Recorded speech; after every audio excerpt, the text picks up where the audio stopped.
welcome to Sunday Morning Coffee with Keto Simple. My name is Dustin. I'm so glad you're here.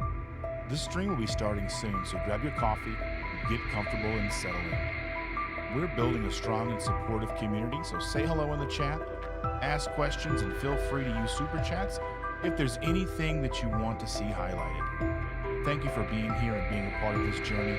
Let's keep it positive and respectful as we connect and grow together. I can't wait to get started.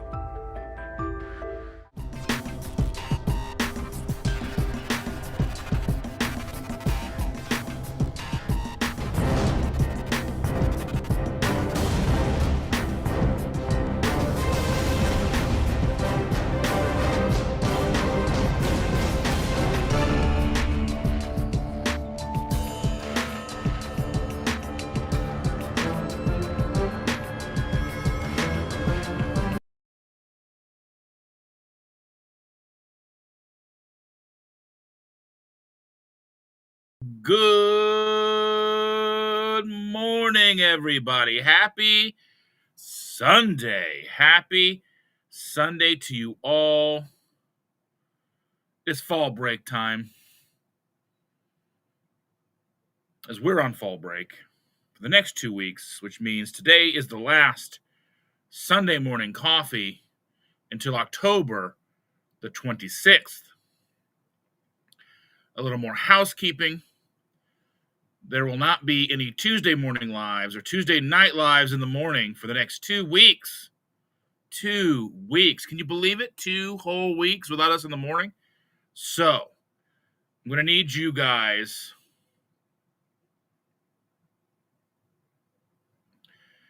to enjoy this live today. I want to enjoy this live today because I want to go until there's no more time to go.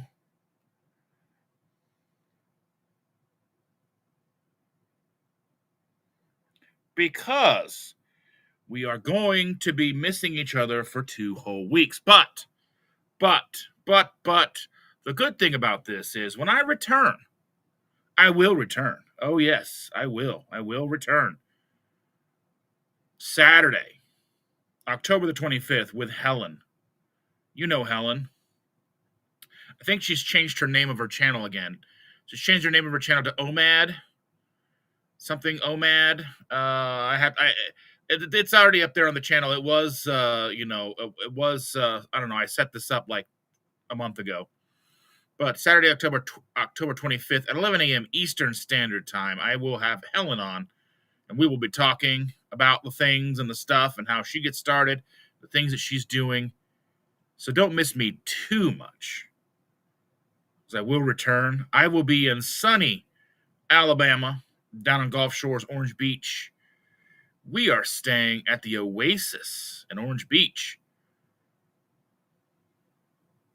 It's a beautiful location, pools, hot tubs, lazy rivers, basketball courts, saunas, all those things on the water. We didn't go on vacation last year. We are looking forward to being there this year. Oh my goodness. So much needed vacation, but so much drama.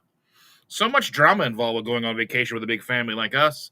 Because 9 people are going on this vacation. 9 people. That's this many. That's this many. If I can fit my hands awkwardly into the frame, that's 9. Don't pay no attention to the thumb. That one doesn't count. But 9. 9 of us are going on this vacation. And it's been drama. So much drama in the IND. Oh my goodness. I have to have a sip of coffee. It's my first sip of coffee of the day. And I need it.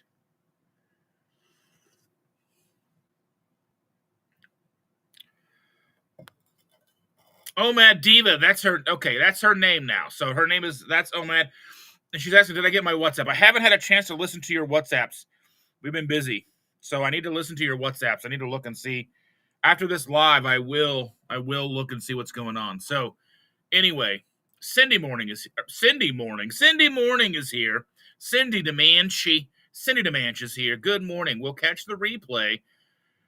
At the moment, I am on my way with Brian to a bowling tournament. Hope you all have a great day. Well, fantastic. Glad to see you.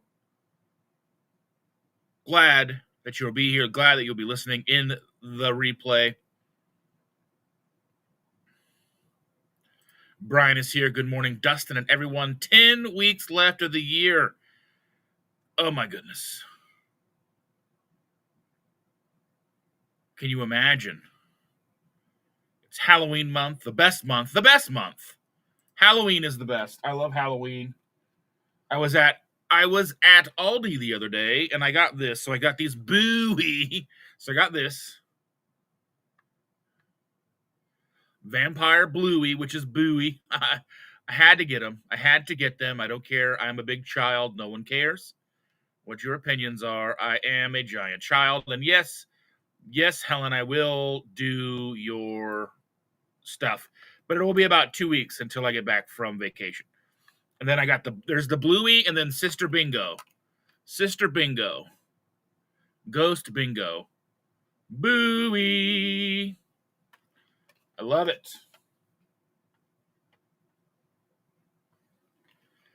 Put them here. Put them there. I love it. Oh, my goodness. Evelyn is here. Oh, my goodness. We love Evelyn. We love Evelyn. Good morning, Evelyn. We love you so much.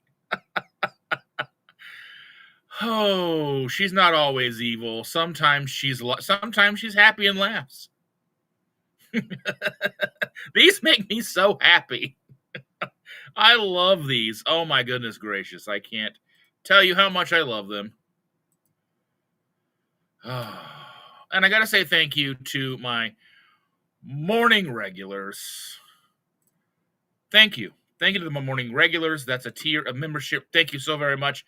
Thank you to all my members, but thank you specifically to my morning regulars, which is the newest tier. And I appreciate each and every one of you who have upgraded. I love you immensely. Oh yeah. But I'm so happy it's Sunday. Tomorrow is Monday. We set off on our long, arduous journey with 9 people, 2 cars, okay? We are renting a giant SUV to go, okay? So, queso, I love queso, some chips. Anyway, so we're leaving tomorrow with the whole family. So it's kind of a weird situation. My brother's going to be house sitting for us, so he's going to be here hanging out, eating our food. I told him to eat whatever's in the fridge because it's going to be, you just eat whatever's in the fridge, the freezer. There's plenty of food for him to eat. All the TV he could ever want to watch, anything he could ever want. He's going to be here all by himself. There's not going to be he's just going to be coming by to hang out in the house, feed the cats, that kind of stuff. You know the things that you do. My brother will be in and out of the house. So, but we'll be packing up the car, the SUV, taking 2 cars. So, and 1 car will be me, Chandra, our boy, our youngest boy, our middle child, who's the oldest boy, our bonus boy, and the oldest boy's girlfriend. So that'll be us. I told them to make sure they have any charge cords they need. I also bought 10 charge cords for this trip. I bought a cord thing that goes into, so it's a rental car. So I imagine there'll be plenty of ports. It should be a 2024, 2025 vehicle of some sort. I did buy some things to take on the trip with us. We'll have plenty of battery packs and all the things. And I told them to make sure they have their earbuds charged and ready to go because driving is my most favoriteest part. My most favoriteest part of all of this. My most favoriteest part of all of it is the driving. I mean, obviously being on the beach and spending time with my family, but you get the idea. But being in the car and driving a long distance is something that I really enjoy. So I'm like, you guys need to be quiet. I've got books picked out. I've got a Disney adult book to listen to. It's a book about being a Disney adult written by AJ Wolf, who runs the Disney food blog over on YouTube, the DFB guide, if you will, and I watch that all the time, looking all the new things about Disney, the new food, whether or not I would eat it if I was in the parks or not. I enjoy it. I have to give a quick shout out here to super chat that we got from Helen. Thank you, Helen. $4.99 sterling, £4.99 sterling. Listening while I daily walk 7 miles. Whew, that's a lot. That's like going to Disney. That's like going to Disney. Crazy. That's a lot. It's a lot. But I'm glad that you're doing it. You're doing it. You're getting after it. And I appreciate you so very much. And I look forward to sitting down with you on Saturday. I mean, if you haven't sent me something that I am not aware of, let me see. Let me look and see. You may have said we're not doing it on Saturday. I don't know what's happening.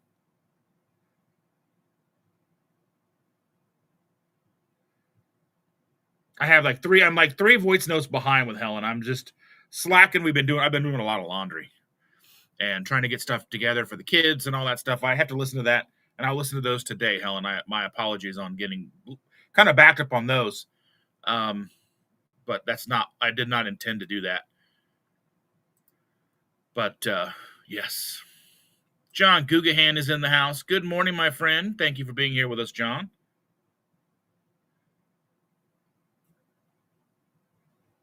John is a good friend of the channel. I'm glad to see you, my friend. Andy says, good morning from chilly Illinois. It's chilly here in Indianapolis as well.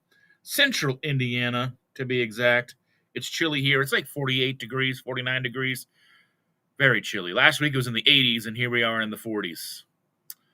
She says, visited family and friends for the weekend and are coming home today. Halloween party last night was a blast. A little squish dressed up as Snow White. I love it. Andy said, Susan and I dressed up as Pebbles. Bam, bam, bam, bam. I love it. I love it. Yeah, Andy says, Dustin, I wasn't sure if you were already in Alabama or leaving after Chandler gets home from work tomorrow. Well, some of the kids have to work tomorrow, so we're leaving after they get off work tomorrow. I pick up the car around noon, and then it's a 12-hour drive. But it'll probably take us 15, 16 hours. We'll probably stop and nap a little bit. There's 2 Buc-ee's stops, and everyone's got to go potty. You know how it goes. You know how it is. I got a bladder like an infant. Anyway, Sherry Lynn is in the house. Good morning, Sherry Lynn. Good morning, good morning. I am so glad to see you. And she's saying good luck to Cindy. Hanging out with Jen is in the house. Good morning, Jen. Glad to see you. Morning, y'all. Woo! I love it. Glad to see all my friends. Because I'm going to miss you all. I'm probably going to pop in with some random lives. So just make sure you got all those buzzers and bells and things, icons selected. So just in case I do pop up sometime in the afternoon with a live, I am taking all my stuff with me. I'm still on the fence if I'm taking my laptop or not. I don't really want to do work while I'm down there, but I do have schoolwork to do, but I don't know what I could do on my phone. A lot of it's a good amount of reading. I just read through that kind of stuff, but yeah, I probably should take my laptop down there, but we'll see. We will see.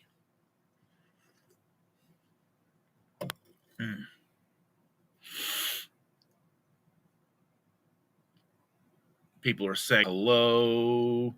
And Andy says, Sunday mornings aren't the same without Dustin. That is true. My Sunday mornings would not be the same without all of you. And it is going to be difficult for me to have a Sunday morning where I don't get up and hang out with you guys, but I probably will get up and probably go outside and sit and just kind of peer out into the ocean. I know it's the Gulf, but it's the ocean, okay? It's a large, gigantic expanse of water that has waves and has sharks. It's the ocean, okay?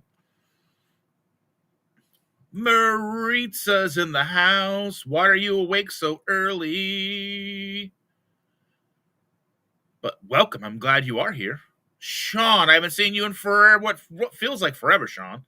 How are you and your lovely wife? How are you and your lovely wife doing, Sean? Shell and Sean sitting in a tree. Something, something, something. ING. Anyway, I am on one today, boys and girls. Evelyn says, you were on it this morning, on time, no reboots, mic's on. Ah! Granny Boo 2 is in the house. Ooh, ooh. Good morning, Granny Boo 2. Now, if we could just get Granny Boo 1 and Granny Boo 3 in the house, that'd be pretty cool, wouldn't it? Don't jinx it. That's how I'm feeling about this right now.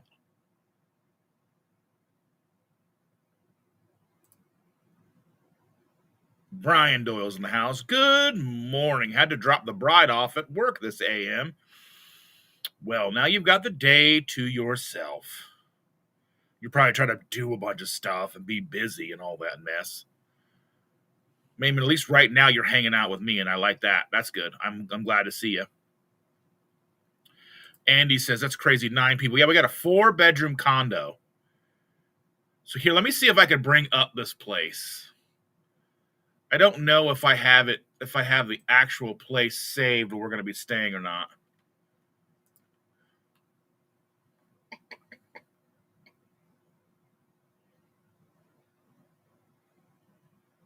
I don't know if I have it saved here or not. Let's see.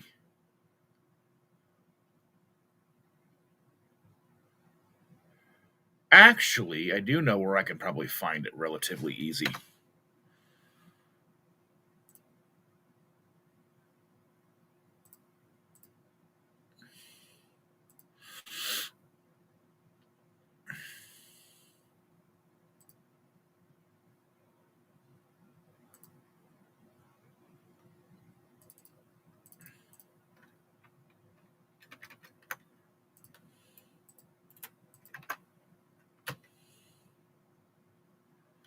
I don't think this shows anything. Yeah, this is just going to show you where we're staying. So let me go ahead and bring this up here. Let me share my screen.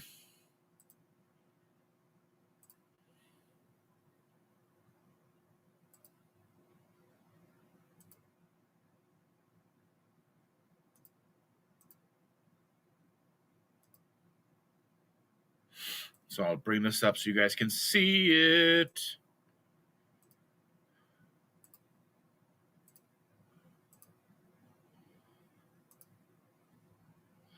All right.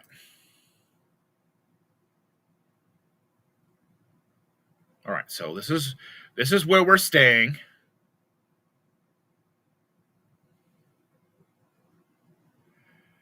All right.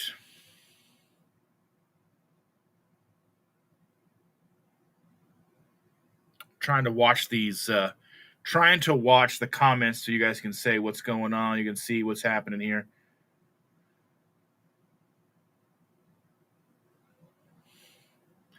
But here's the living room, and then to the right here,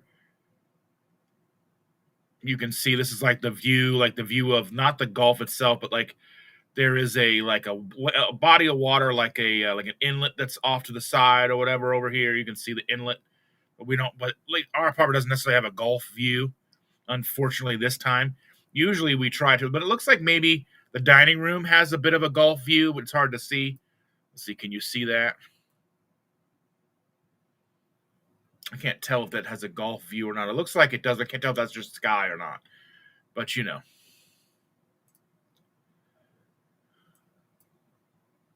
The living room, I guess it isn't that. That's just like, that's not the Gulf. But, I mean, this is the small little living room area that we have. 9 people. Hopefully there's enough spots for everybody to sit around. Hopefully we shouldn't be inside too much.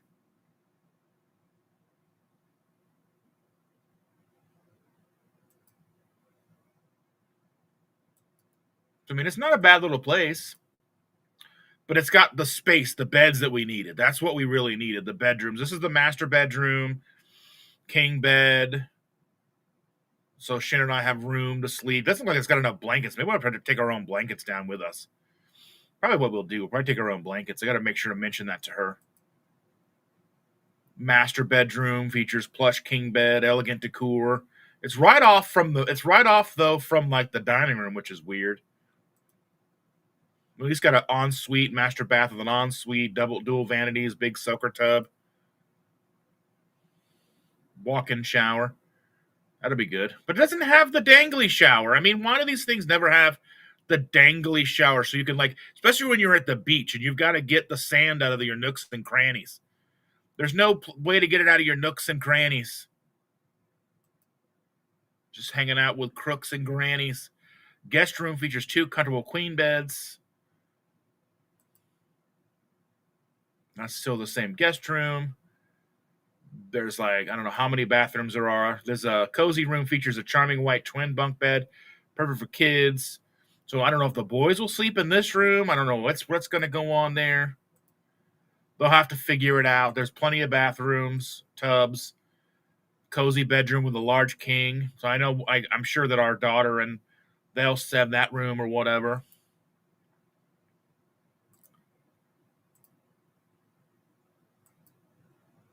It's a nice little place to chill out back outside, maybe have some coffee. But I think I'd go downstairs because then we start getting into like the amenities and stuff.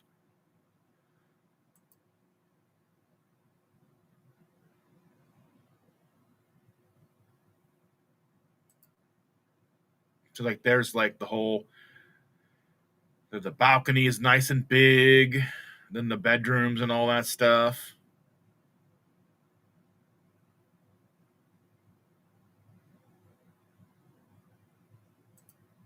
Then this is the building. It's a nice building. The beach. Evelyn is asking, where is this? This is in Orange Beach, Alabama. So basically, it's like in line. There's like Gulf Shores, Orange Beach, and then it kind of leads into Pensacola, Florida. It's it's on the Florida-Bama line.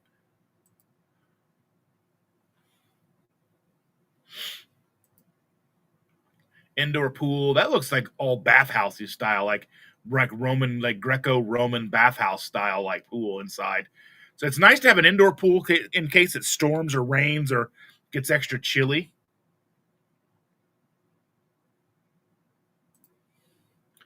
And this is where we all get cooked. There's like 1, 2, 3, 4 hot tubs. At least I see there's 4 hot tubs. I don't even know what floor this is on. Yeah, there's a bunch of hot tubs here. Like this is another hot tub. I don't know what's going on. There's a bunch of these.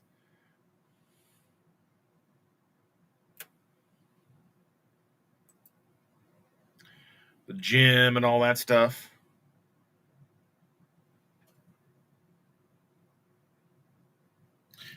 Amy's like getting out of the shower and dripping. People like to talk about them being, in various stages of disrobement or whatever. Where's Jerry? Where's Jerry in the middle of the forest?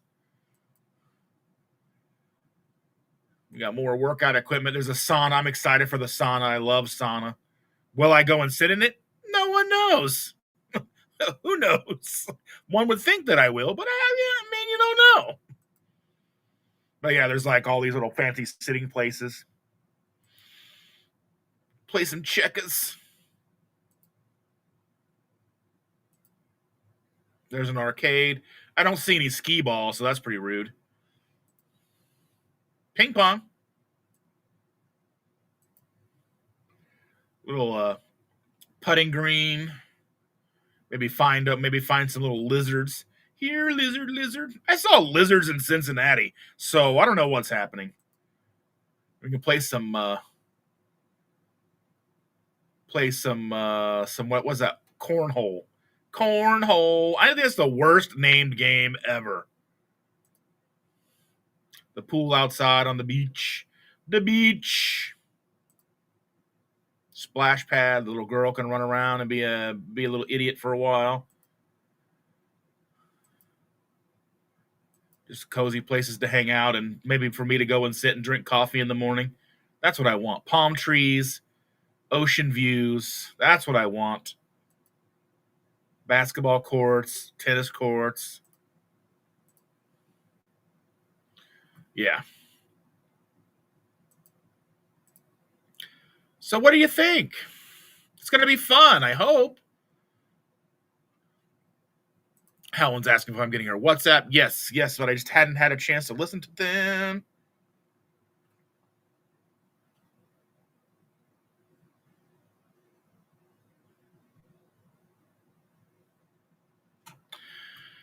Oh, my goodness gracious. I'm so glad to be here. I'm glad it's Sunday.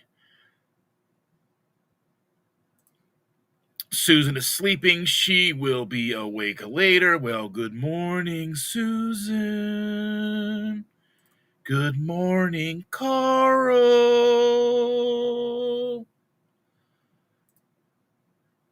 Helen says, good morning, everyone. I've changed my name going OMAD, but carnivore keto style. That's the best. I mean, the thing is you can do what you want. There's so many options. It's really Emmetless. There's without Emmets. There's no Emmets.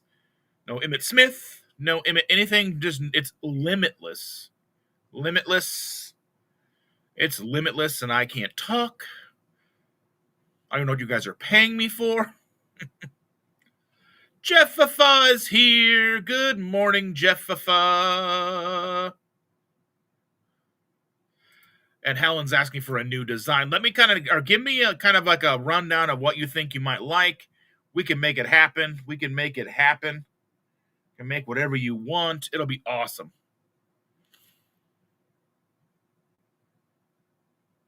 Oh, no, you had shingles? No one likes shingles. I mean, I would rather have Pringles.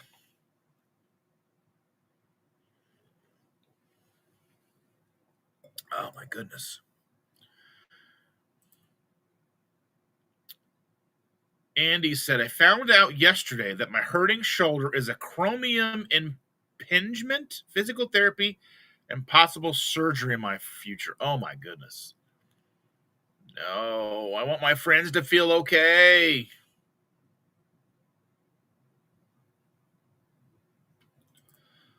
Evelyn says, they make me happy too. I'd almost forgot about them. Evil laugh, evil coffee, evil laugh, evil coffee, evil laugh, evil coffee, evil laugh. Jen says, probably going to have to cancel to upgrade. Well, that's okay. We're going to be here. It's all right.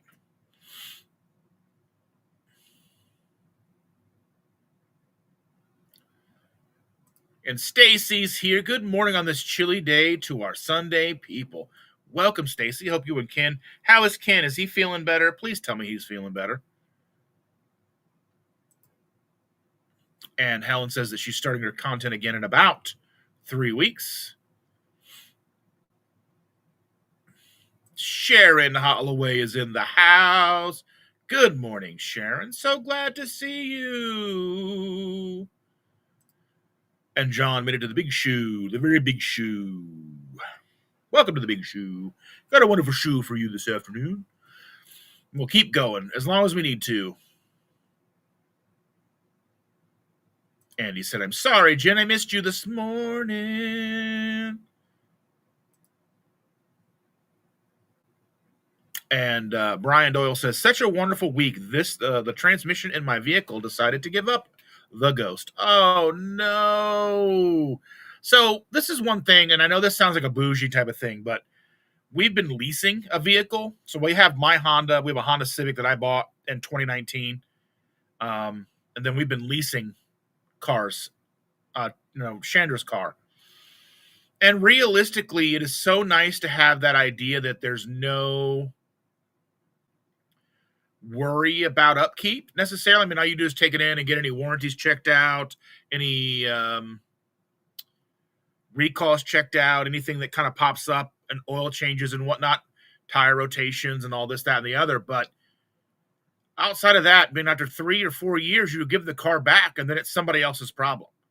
Yeah, you always kind of have a car payment, but it's less than buying one. And you just, I don't know, that money, the money you spend on a lease is just, to me, is just knowing that I don't have we've got tire warranties on everything. So tire gets a hole in it, we take it in, they patch it for free, or they replace it for free. Something happens with the rim, they replace it for free. because nothing's free necessarily, but we paid for that service, so we don't have to worry about. It's like when those things just happen, like we build these busy lives. We build our busy lives, and then these things throw a wrench into our busy lives, and it's utter chaos. So it's nice to have that built in. Yes, you're paying extra for it, but it's just you're able to live your life kind of worry-free, like footloose and fancy-free.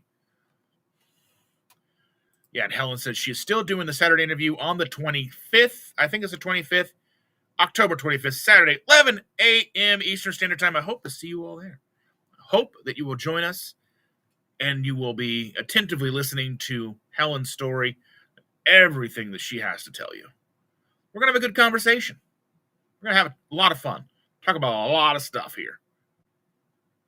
Did I miss John? Did I say hello to John? There we go. Oh, yeah, John with the big shoe, the very big shoe. Yes.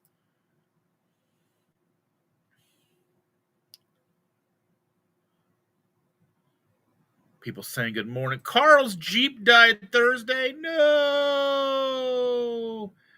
Is it dead, or is it like is it going to are you going to bring it back to life? Amy.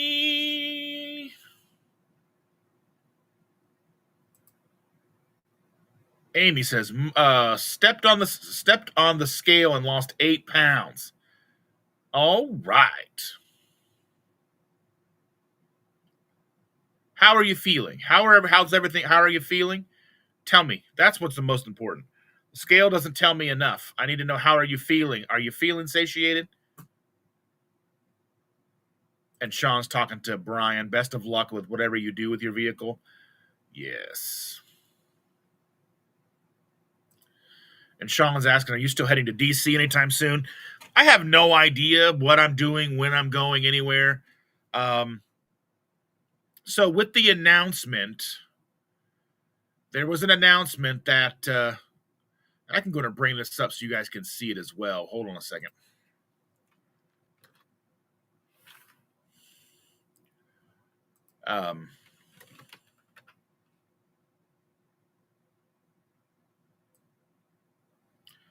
Might have been. Hold on.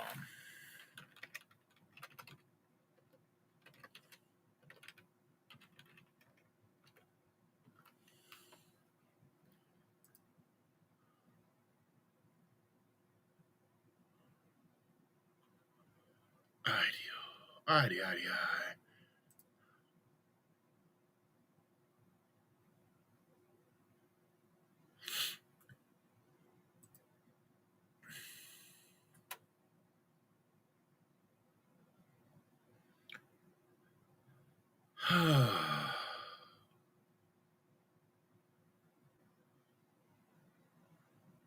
This new 2-step verification on everything you want to do. Like, I don't even know. Send a notification to your, let's see, but where?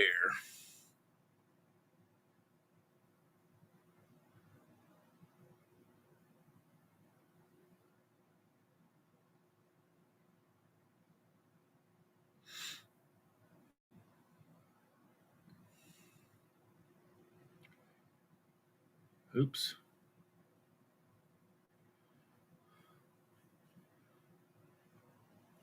I'm trying to say allow so I can look up some stuff here.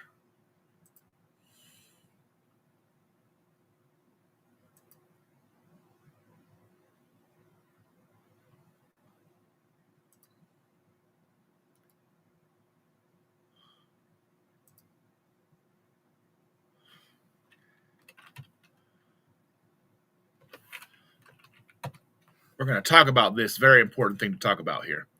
I just want to make sure we get it uploaded here. And I'm sorry that I'm taking so long to put it up here.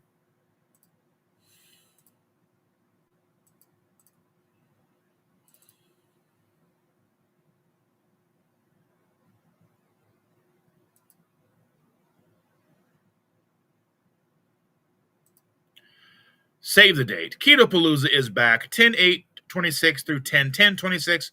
Thursday, Friday, Saturday. Tickets go on sale January 2026. More info coming in 2026.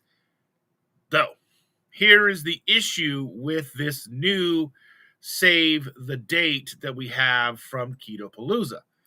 It is also the same. It is also the same time that the 2KK cruise is going on. So the factions have been split. Are you team KPL or are you team 2KK cruise? And I know I'm just being silly, and that's not what they're meaning to do. It just comes down to planning, logistics, and unfortunate. I think realistically, when Ketopalooza didn't happen in 2025, I honestly think I was as I thought that would never happen again. Then the more I thought about it, coming up to this announcement, I was like, well, maybe she's gonna miss it this year. She didn't have a Ketopalooza to plan, and I think I was right. That's exactly what happened. She decided. I mean, and I'm speaking out of school because I haven't talked to Autumn since last year. I haven't seen Autumn. She hasn't done lives that I've seen. They used to do lives right after mine. I would end my lives on time for her and Richard to go live, and then right before KPL 2024, they stopped doing them. So I just started doing 3-hour lives instead. But I haven't had a chance to talk to Autumn, so I don't know what's going on. I know that it's going to be in a different venue. It's not going to be at the Galt House. But there's a plan for that. So I don't know. I was kind of toying with the idea of doing the 2KK cruise because like a cabin cruise for the whole cabin is like $1,588, which is like a 7-night cruise, if I'm not mistaken. 7-night cruise for basically $1,600. All you got to do is get there. That's insane. And you're going to like a couple other countries. I've never been to any other countries besides this one. $1,600 for the 2KK cruise. And you get to hang out with Joe and Rachel. And I imagine there'll be a whole smattering of you folks there. Some of you great and powerful folks will be on board. The other ones will probably be at KPL 26. So much more to figure out as time goes on, as we get closer to 2026. Once we have an idea of what's going on, what the charge for KPL 26 will be, what the room rates will be. Because one of the reasons I was able to go last year is I split a room with Adam. Adam probably will not be able to make it this coming in 2026, as he's got some. He told me that he's got some stuff coming up. He's going to be doing some things, and he will be out of town most likely during that time. I don't know if any of you have followed him, and I don't want to just kind of throw his business out there. But he's got some good stuff going on, and I'm very proud of that man. I'm glad to call him a friend. I'm going to miss him at KPL if I have an opportunity to go. Yes. And John Guggen says, wow, nice place. I hope it's as nice as it looks like on screen. Because a lot of times you see these nice fancy photos and you get there, you're like, are you sure this is the same place? But I mean, looking at the rules, and this is a new place, and it looks really nice. So hopefully it'll be nice, yeah. Evelyn said, you're an English muffin. Nooks and crannies. Yes. Oh, and I think we answered this one. She says, where is it? It's in basically Gulf Shores, Orange Beach, Gulf Shores. I'm excited. Super stoked about this. And this is what we were talking about. Amy says, thank you, Andy and Evelyn. Hi, all sorry getting out of the shower, and she's dripping. Making a mess. As one does. And there's no such thing as TMI in the morning. There's no such time, because one of the things that I need to talk about today is a very much TMI, and I'll try to make it lighthearted as one can make the situation.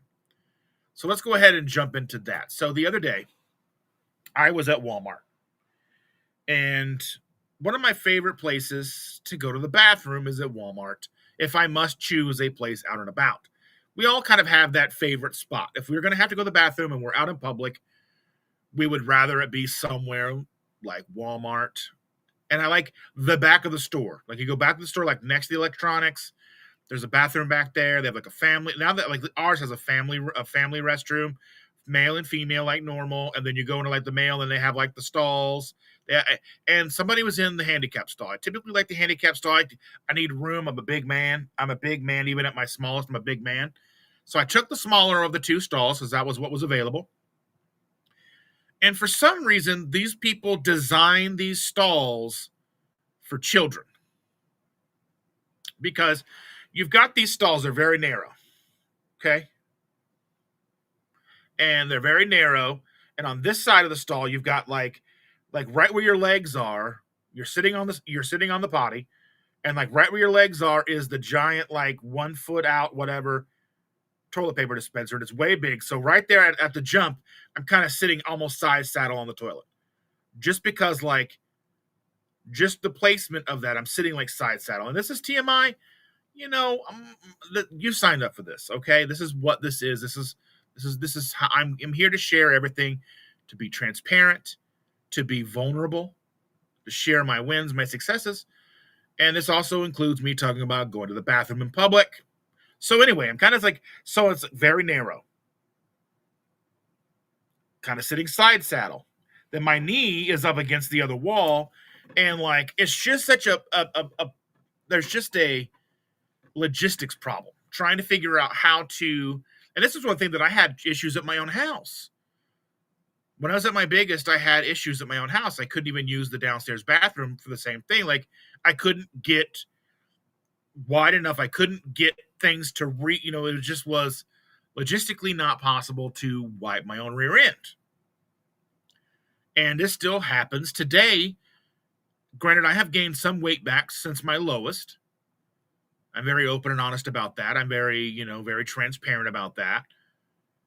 But I don't think I've gained that much weight. But I mean, in these logistical issues, whether sometimes like these little tiny rest stops along the highway, they're very, very narrow. And then again, they put this big bump in there that is the toilet paper receptacle.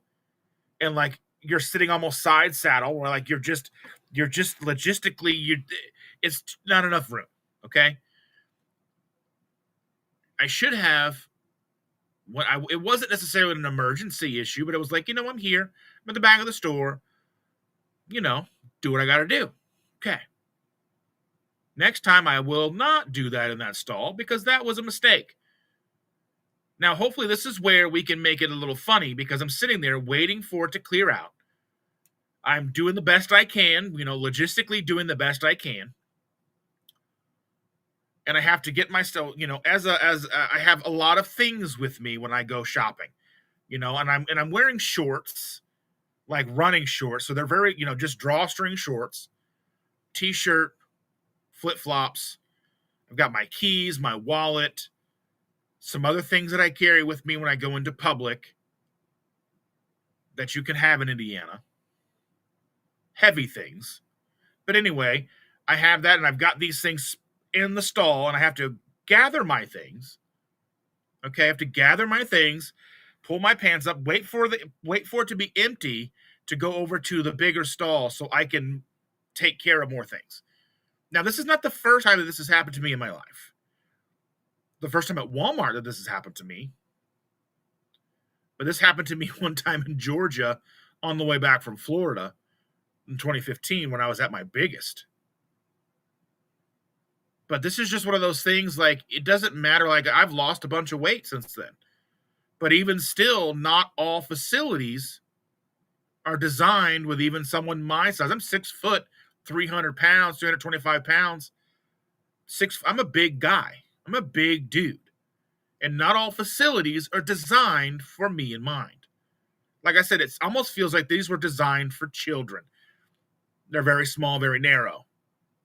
Now, if you're like 5'6", 5'7", normal, like I would say like a small dude, you're fine. You're like, yay, your feet are dangling. It's whatever, okay?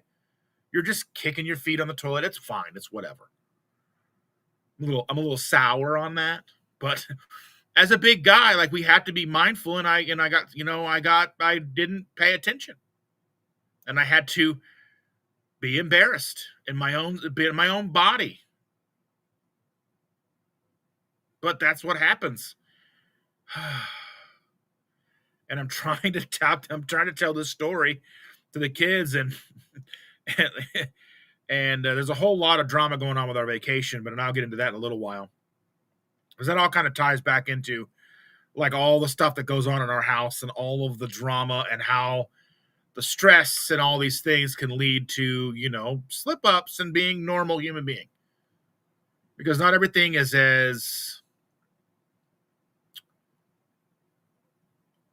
not everything works out the way we want them to. And this is obviously this situation.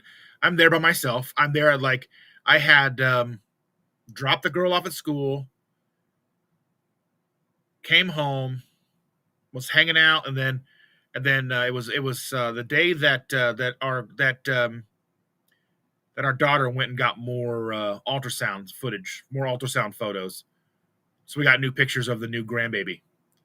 And there's one picture she's holding her hand up at the camera like, no, I don't know pictures, please. No pictures from the paparazzi. That's me. But these things I was very disheartened. I was very disappointed in myself. I was just these things happen, and I didn't design that stall. But a part of me feels like, well, why don't I fit in that stall? And I don't remember. I'm sure I've used it since, probably when I was down to like the 270s, I probably had no issue.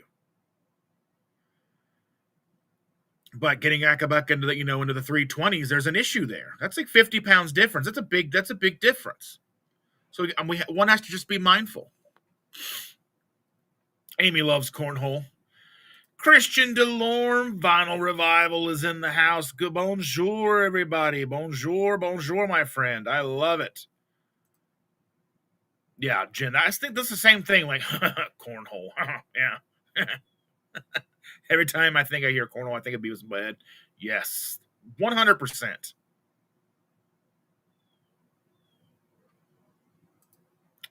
Okay, so Brian says, I drive 50,000 miles per year, so no lease makes sense. Yeah, if you're driving that much, maybe like a commercial lease might work. You have an LLC or something like, you have a business, right, Brian? You have a business. I'm sitting here looking at Sharon and Sean right below, above and below. But I would say that's a lot of miles. I would say maybe looking into like a commercial lease might work. Lexus Jones is in the house. Good morning, dear. Thank you for joining us. I'm so very glad to see you. I hope you're doing well. She said I started making fat bombs again. Awesome. I love it. Amy says, I beg to differ. I buy Hondas and they last forever. I keep a car 10 plus years after the loan. The last one I had 16 years and 11 years with no car payment. It never had an issue other than brakes and tires. Well, I mean, like my Honda, it's going well now. I mean, but it's only got like 50,000 miles on it, and it's a 2019. So, but for whatever reason, all the paint like flaked off the side view mirrors. A $35,000 car, and the paint just flaked right off. And it's still under warranty. I don't know if that would be covered under warranty, and I should take it in and have them look at it. But still, it's irritating. Oh, love coffee.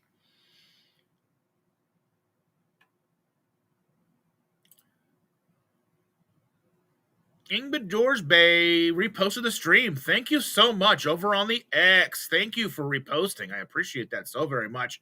It's like 2 or 3 weeks in a row that she's reposted this stream. That's amazing. Thank you so much. Sharon says, sun is up enough now. Time to head out and work. Fall plantings and garden cleanup. Have an amazing day. Well, thank you for being here, Sharon. We love you, and we're so glad to see you. Have a great rest of your day. Carl says, trying to bring the Jeep back to life depends on the money. Yeah. I wish you luck, my friend. All the good juju. Karen Harrington is in the house. Good morning, Karen. Thank you so much for joining us. Yes. Amy says, I'm feeling good but hungry. I never am satiated. Okay, so if you were feeling satiated, you were gaining weight. I don't know. I just kind of feel like trying to find the satiety level that works for you and not worrying about the weight. I know it's kind of like a delicate balance. I'd be curious to see like what someone like Dr. Barry would say. It seems like we'd have a better chance to ask him coming up sometime in the near future. We would have a little more access to him than we do, but that's what it is. Oh, so she said, even when I was eating more, I was never full. That's the problem. Maybe you got some, maybe you have a tapeworm. I don't know.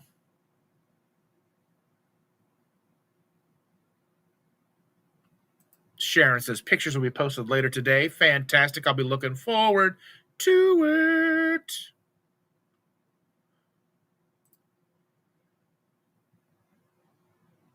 Amy says, I'm one of those people who has to track and watch my quantity fat. Hopefully you can get it to where you have it like dialed in and you don't have to necessarily track. You just kind of know what it is you're cooking. Evelyn says, I meal prepped five, 1, 2, 3, 4, 5 Ninja Creamies, 2 batches of chaffles, and an eggnog cheesecake pudding over the last 2 days while I fasted. Accidentally licked the spoon once. Well, I am calling the keto police. The keto police, they are coming. They are coming. The keto police. I'm telling the keto police.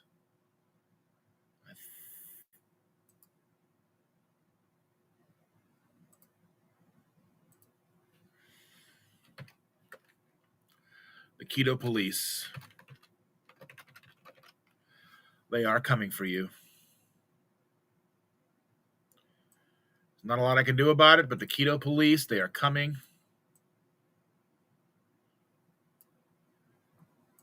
The keto police are coming.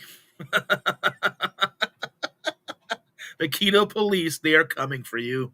They are coming for you, Evelyn. They are coming for you. I need to, should I make this into an emoji? Should I make the keto police an emoji? Sound off in the comments below. Let me know what you think. Should I make the keto police an emoji? Should I do it? Should I please let me know? I am curious. I imagine you guys will say yes.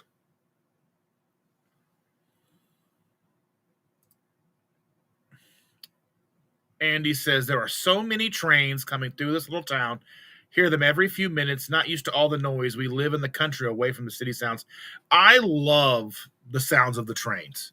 We have a train track right at the back of our neighborhood, and there's one right at the kind of like at an intersection nearby where we live, and we hear that one most often. But if I'm laying in bed at night and I'm just kind of just laying there and I hear the trains, I hear the train coming around the bend, I'm just like, oh, it just puts me out. But I grew up when I used to spend a lot of time with my great grandmother. My great grandmother lived nearby. She lived over by Lyndhurst, like Lyndhurst and Washington Street. Like there was a train track that was only a couple of blocks north of Washington Street, and she lived north of that. Or south. I'm sorry, the train was a little bit north of her. So like right into her street, you could see the train, and you could hear the train whistle, and we'd hear it all the time. It was really close. So I just got used to it. That and like her house was on the path of the airport, so we'd see these gigantic airplanes flying real low overhead. So it was just one of those things. Like I just got used to those noises.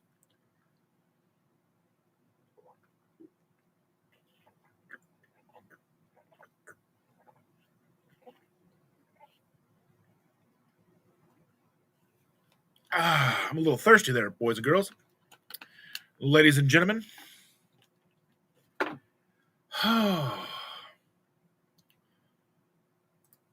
Sherry says, good morning, my friends. No, I didn't get up early. I haven't been to bed yet.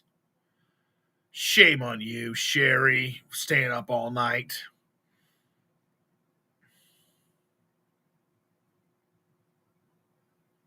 Amy, you have a point. So it says that it sounded like she needed a year to find a different venue too. Yeah. I mean, she did it at the Galt House for many years, and I really liked that place. I thought that it works really well. It's a really nice place. It makes you feel fancy. It's like when you're there, you feel important just being in the building, regardless if you're important or not. So, I mean, I just felt important because, I mean, I'm a nobody. That's how I look at myself, and you can't convince me otherwise. Um, but yeah, hopefully the new venue will be nice. Hopefully it'll be fun. Evelyn says, "See if I can room with Charlie." That might work. That might work. That might work.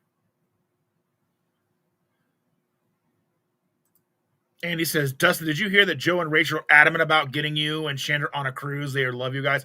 I didn't know they were adamant about us being on a cruise, but being able to get Chandler on a cruise, like, okay, so here's the deal. So, like, $1,600 for a 7-night cruise is ridiculous. I mean, that's a steal, but she doesn't like boats. So, I mean, there's that. I mean, we are paying $1,100 just for the rental car for like the week and a half, 2 weeks that we're renting it. So, I mean, yeah, I mean, how relative, like, she and I could go on this cruise. We could drive my car, my Honda, to Florida, get down there, find a little hotel or something, and hop on the cruise, go on the cruise, find a place to park, whatever. Go on the cruise, come back. See, she's been to these islands and stuff. She hasn't been to Jamaica, but I think this one's going. I think they're all going to the same places, if I'm not mistaken, like Jamaica and to Grand Cayman.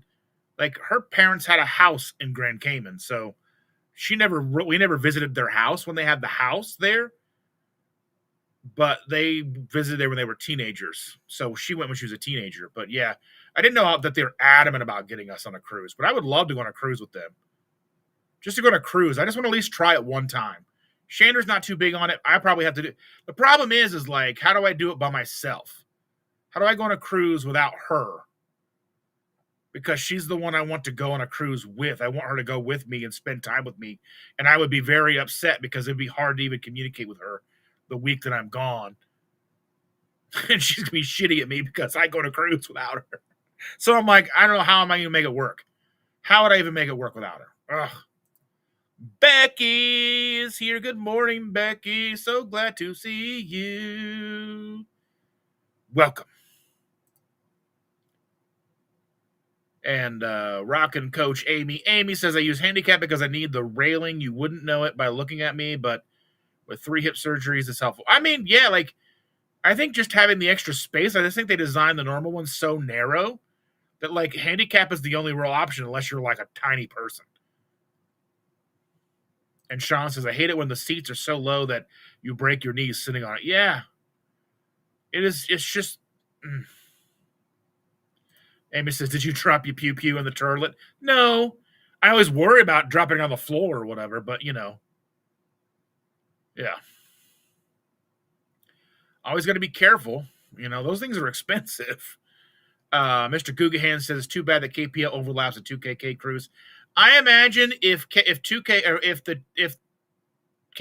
is back and back for good, then it probably won't happen again. I think the reason it happened this year is because there was a vast uncertainty that KPL would return. And planning these cruises so far in advance to get good deals on them makes it very difficult. So now for 2027, if we are pretty much certain that there's going to be a KPL 27, then I imagine this will not happen again, because Joe and Rachel have talked about always wanting to be in attendance of KPL. They like speaking. They like being there. It's a family. It's not as pretentious as a lot of the other events that take place. It's more of a family reunion. So I would love to see everybody out there. Booby Goats is in the house. Good morning, Aaron. So very glad to see you. Good morning, everyone, she says, with a bright, sunny little face. People are saying hello to each other.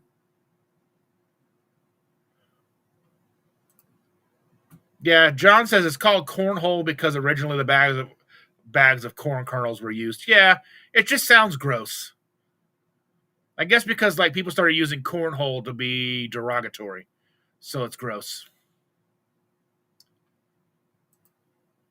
Yeah, I'm loving this cooler weather myself. I'm excited to get down to Alabama where it's going to be like in the 60s in the low and 80, 85 in the high. It'll be nice to get down there to where you feel like it's supposed to be hot, where there's water and a pool, and you're not like just slaving doing doing the day-to-day rut stuff. And Brian Fly Fisherman Dishes saying hello to Evelyn, Amy, Aaron. Good morning, Brian. So glad to see you.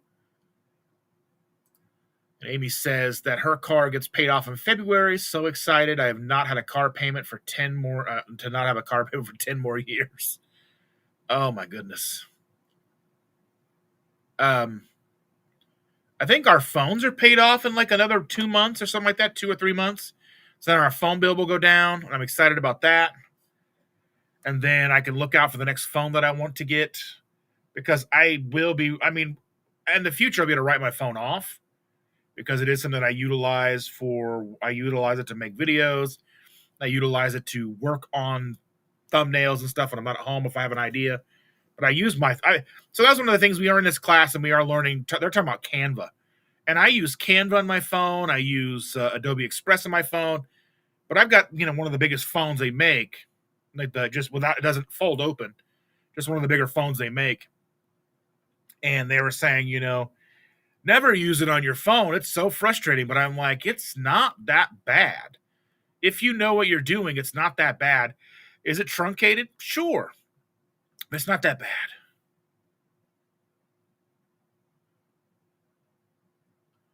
And Aaron says, wrong, John. They call it cornhole because they came up with it in prison. That's gross. Oh. Amy says, I wasn't feeling satiated, though, even when I was gaining weight. I just wanted to eat more and more. Kim says, some people, calories matter. Yeah, I'm sure that on some level, the caloric intake of what we're eating matter. I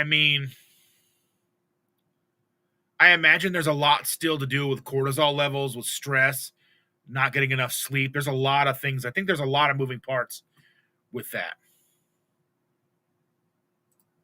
And Brian says 10 days, no tracking things are going well. No weight loss yet, but no weight gain either. All right.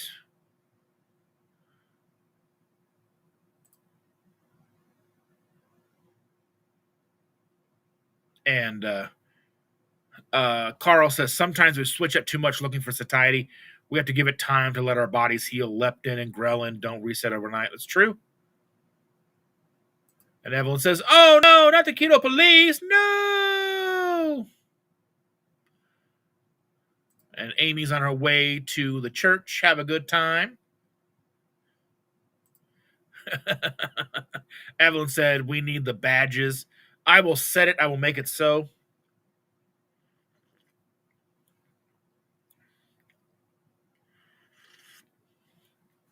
I think I just got to make it less than one megabyte, and I can make it a thing. I'll make it a thing.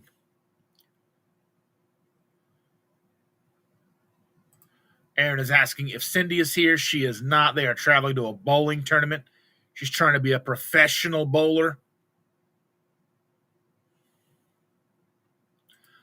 Brian said, Aaron, she's driving and we'll see the replay. You better behave. I don't know if Aaron's able to behave or not. There's Rick, our good friend Twinbrook Acres. Good morning, friend. How are you? I hope you're doing good. Evelyn said the cheapest part of the low-carb cruise was the cruise itself. The flights, the hotels, and the foods before and after. Paying to park the car at the airport. There's just so many other fees. Yeah, that's what, I just kind of feel like if we could get a $1,600 cruise for 7 nights, that everything else would probably just kind of fall into place. And I kind of feel like we could probably figure something out. I don't know. Simpson John's in the house. Good morning, dear. Hope you're doing well. Hi, Dustin and all. Welcome, welcome. Glad to see you. Evelyn says, you and Carl can go on the cruise and Shannon and I go to KPL. You know what? Shannon is not the person to go to KPL with. If you want to do something with Chandra, you got to go on like a Goodwill trip. Just plan like a 4-day trip of just be prepared to be a Goodwill from open to close. And that's what you would need to do. That's what that's the thing is like, I could go to like, we could get to Florida. Okay. I could go on the low carb cruise. She could hit all of the Goodwills up and down the East Coast, hit the Orlando one on one day, and then hit one in Fort Lauderdale, and then one in Miami, and then just hit all the Goodwills, one every day. And she would be thrilled. And maybe I'll even maybe that's how I'll sell it. Okay, here's the plan, babe. All right, we'll rent a U-Haul van and we'll go down, and you can go and spend a day at each Goodwill in these major cities while I'm on the cruise. I can be off on doing whatever, and you can be at Goodwill, and you don't have to be around people if you don't want to be. And oh my goodness, that might be the way to sell it. That might be the way to sell it. Oh my goodness. Josephine C is in the house. She says, OMG, I had it written down so I would remember. Mitch distracted me. That Mitch. I'll tell you what.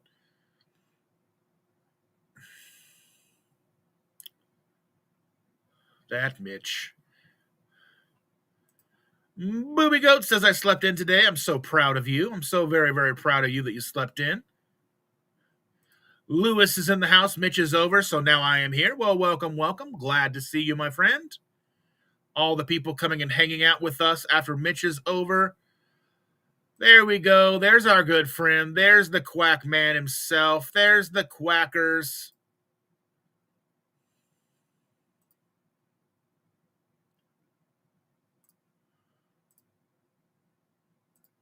Rick, Rick, Rick, Rick. Rick, Rick, Rick, Rick. Rick, Rick, Rick, Rick. There we go. There we go. There we go. Rick is in the house. Welcome, welcome. Oh, you crazy quacker. Welcome. Out of Mitch and in here. All right. People saying hello. Rick is asking Florida, what place? Port of Miami. I think the 2KK cruise is going out of Port Canaveral. Maybe. But I would think if we would do something with Shannon, like if I wanted to go on the low carb, not the low carb cruise, but the 2KK cruise for 2026 or any of them really, what I would do is take the time off to go to the cruise. She could go Goodwheeling at all the Goodwills up and down the Florida border, up and down Florida, whether it's Orlando, Fort Lauderdale, all of the places, Miami, all the things, maybe even visit her parents for a night, whatever. And then we could meet back up. I get off the cruise ship, then we go to Disney. Because, she's going to take 2 weeks off because she's going to be, that's just the way her stuff works. We'll have to wait and see. Maybe I could talk her into that. Maybe we could make it work, and she could basically make enough to pay back the trip just from YouTube or eBay earnings. You know what I mean?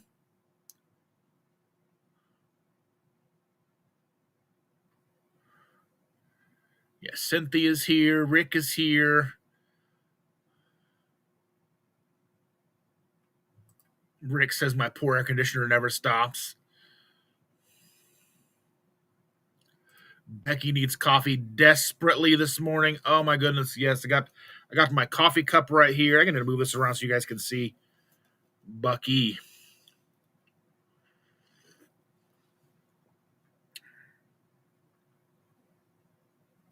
Rick has never had a car payment in his life. Rick's phone has been paid off. Western Electric.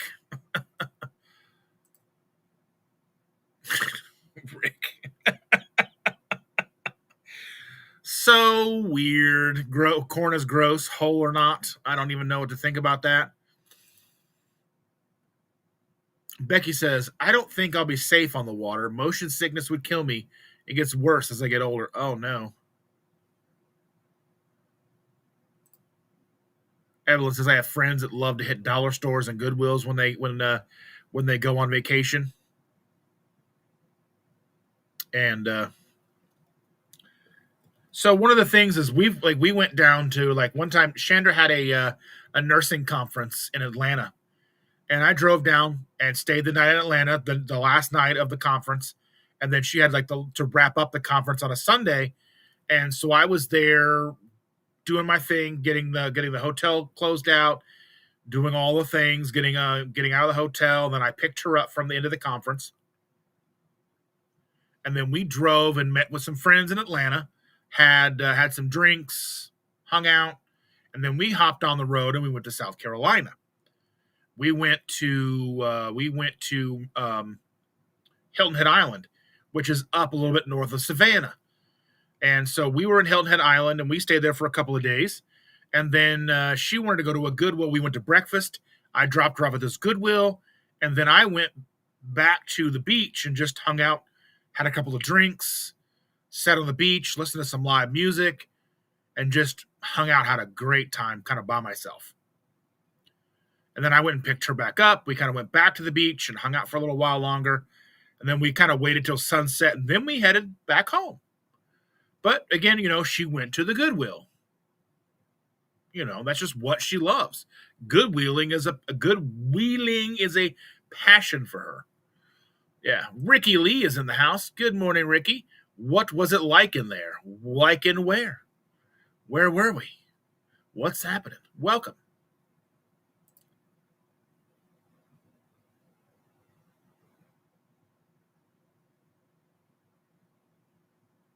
Let's see. Told and showed her. She said, good on ya.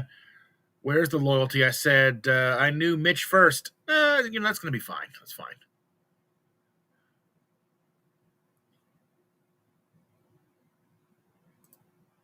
Evelyn says, as long as she's okay with hitting up some craft stores, Shannon and I can shop. Oh, you have no idea.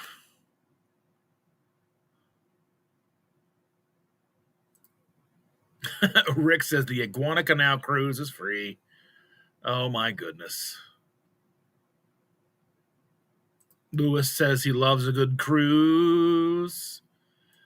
Papa Carnivore's in the house. Look who's here. It's Pete. Welcome, welcome. Thank you for joining us. Glad to see you. Rick says, if I come to Miami, I would never come to Miami and not let you know. You know what I mean? I've got to come say hi. And Rick says, Goodwill here has nothing but crap. Well, that's the thing is, like, Chandra could look through it and probably find some good stuff. Just a matter of what you consider crap and what you're looking for.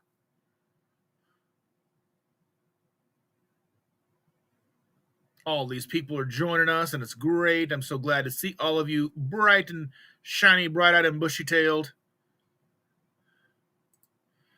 Simpson says, good morning. I haven't been able to catch any lives from you. I have to admit that I haven't been online much, though. How's the family?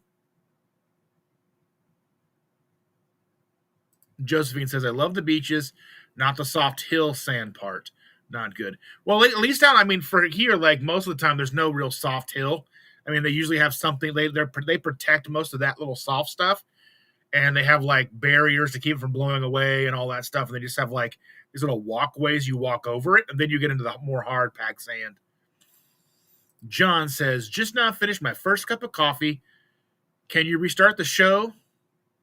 The real big show? Jolly good show. Good show. Yes, very big show. Here we go.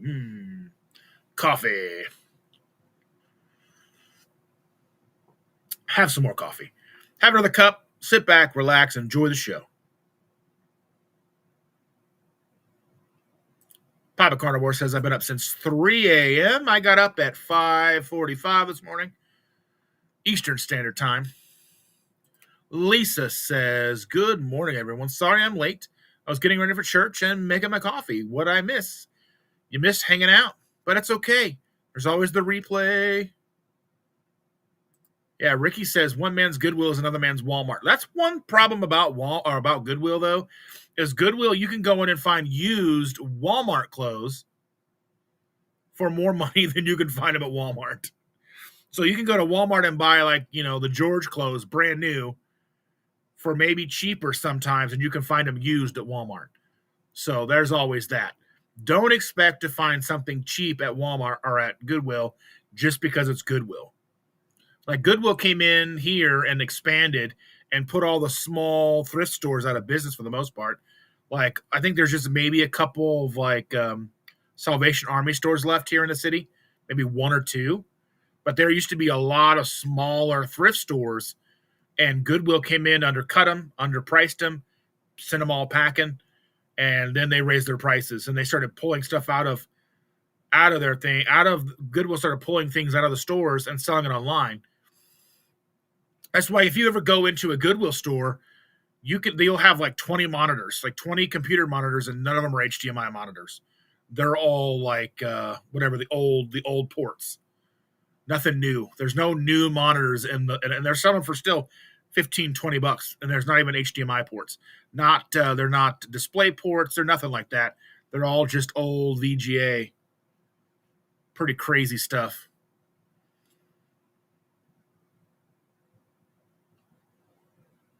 Papa Carnivore is asking, did anybody watch Dr. Lisa Weidman's video about adding back carbs? I have not, but I know that is something that happens from time to time. I don't think that experimenting or playing around with things like that is a huge deal. Like, I know that, so we can talk about like someone that I am familiar with is Dr. Paul Saladino. He lives in South America. He's an American, but he lives in South America. And he surfs like 8 hours a day. He's very active. He's very fit. He works out. He does all those things. And he is primarily carnivore. But he also talks about having some fruit and some squash. And he talks about the reason why he put that back into his diet was he was having issues keeping his electrolyte balance. He was just drinking electrolytes and taking electrolytes, and nothing was really staying. Then he found that he added a little bit of sugar into his diet that maintained, and his body would hold on to those electrolytes then. Is he still relatively low carb? Probably. Is he still in ketosis? I imagine he probably is some. Now, they talk about not really worrying about being in ketosis.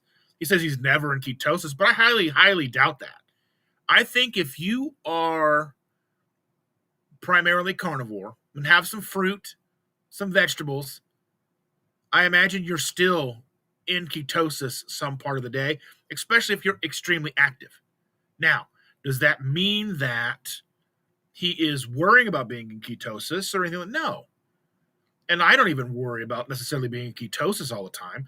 I can kind of tell when I am and am not. It's been long enough that I can kind of tell the difference in my body.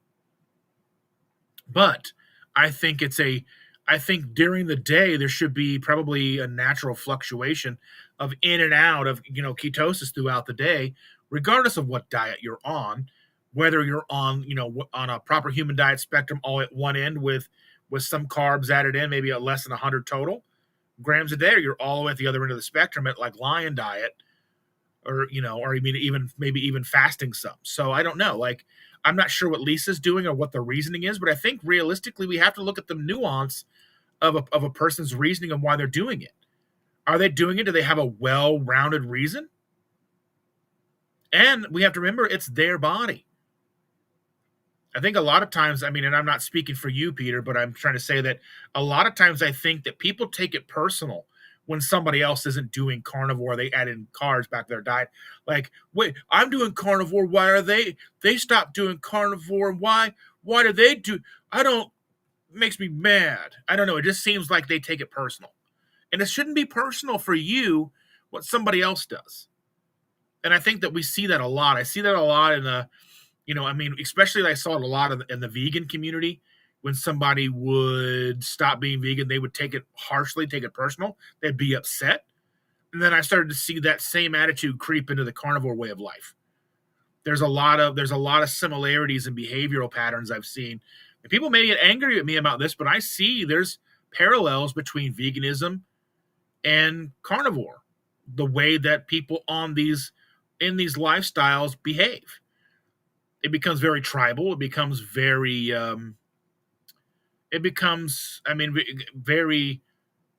there's just a lack of nuance. I mean, I don't know. That's just how I see it.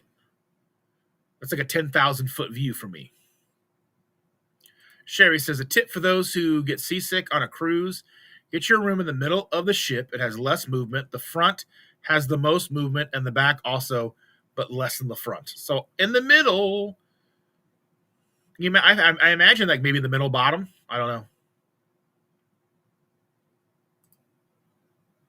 And Aaron says, I saw that, Peter. All you have to do is join her new community. But what is she doing? Why is she doing that? Ricky says, it's raining here in filthy Atlantic City until Tuesday. Oh, I've never been to Atlantic City. I've never been farther east than, well, I don't know. I've been to Pittsburgh, but I've also been to South Carolina. So I don't know which one's farther east. I don't know.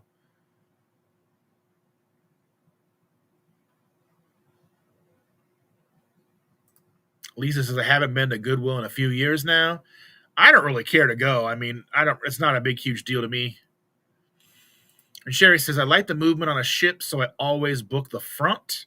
It puts me to sleep. That sounds nice. Becky says, I have not been to the beach for quite some time. I would not know what to wear. I'm still working on the weight. I have gained them back again. Any recommendations? Whatever you feel comfortable in. Shorts, like just a sun top. I don't know, like a sundress and some shorts. Whatever's good. I mean, most people aren't paying any attention to you. Most people are not paying any attention to anybody around them. They're busy watching their kids, doing it. The only people that are getting paid attention to are like the girls in like thong bikinis. They're the only ones getting paid attention to. And like, I don't know. Everybody else is just kind of like, meh. Aaron says, I like going to Goodwill. But it's too pricey for my penny. Yeah, it's just gone too overboard. So like expensive now.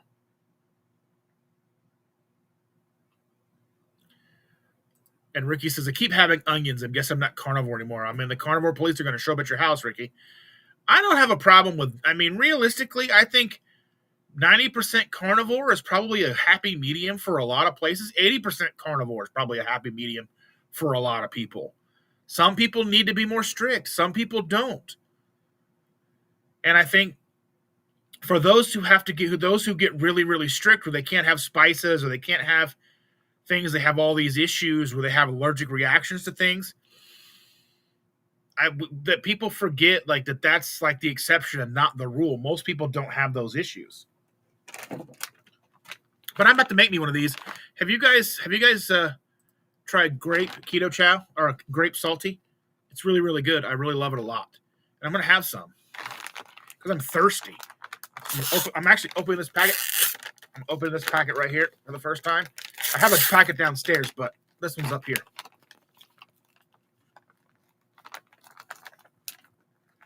But I think we need to be more open to what people have going on in their lives, Some people may need some carbohydrates. Some people may not. I need to reach down here and get me a water. Oh.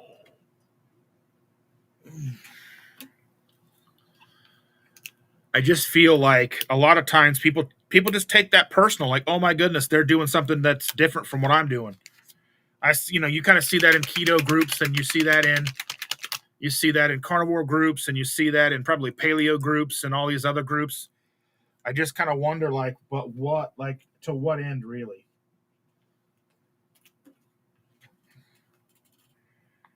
I mean, I used to be kind of that way. Like, if you're not doing keto, what are you even doing, man? You're not even doing it right. If you're not keto, then what are you even doing? Take a little bit of this. Make a little bit of room.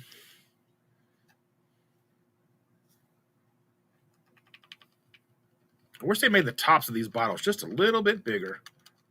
Ugh, there it goes spilling on me.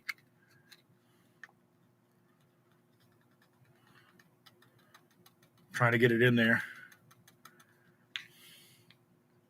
Oh, smells so good. Oh my goodness. It's not even cold.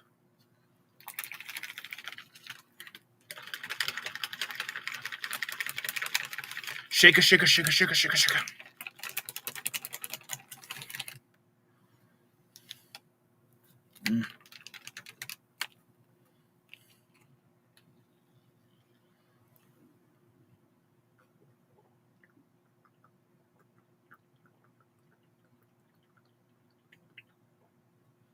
Oh, I must admit, that's a little too strong. It really needs to be in 30 ounces of water, not 16. But you know how hard it is to break that in half? Super difficult. Ah.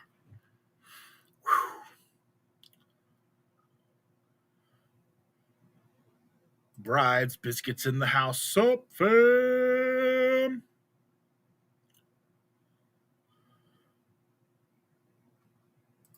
And Aaron says, Ricky, if you eat 70% carnivore, you are carnivore. There's people out there who would probably beg to differ. Have you guys met Dan? Dan's here. I figured I would let Dan say hi. Dan's a regular on our Tuesday morning live, but since we're going to be 2 weeks without Dan, I figured he needs to say hello today. But here's Dan.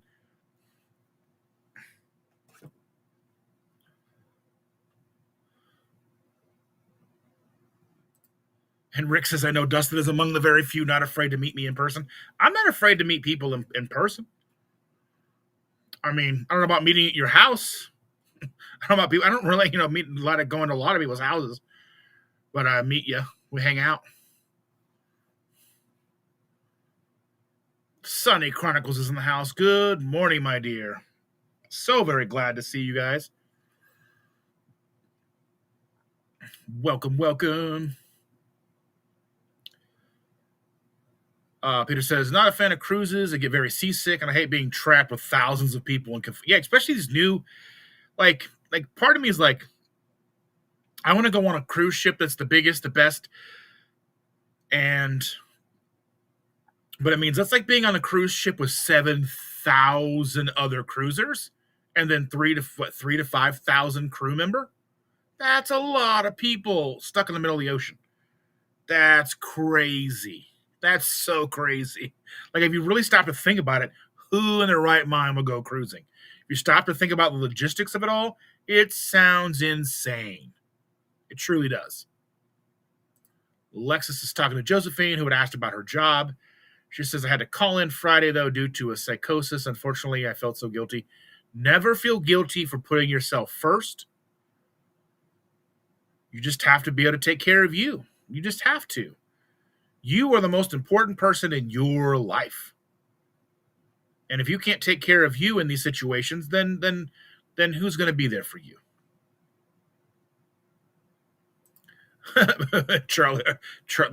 Peter says, like cattle in a chute. I mean, it's just, yeah. Rick Twin Brooks says, I'm in Chicago for a family reunion. Got to meet several third cousins.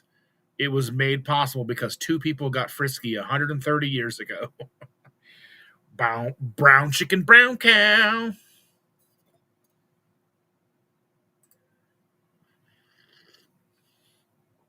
I have never been on a cruise ship either, Rick. And I don't even know if I ever will.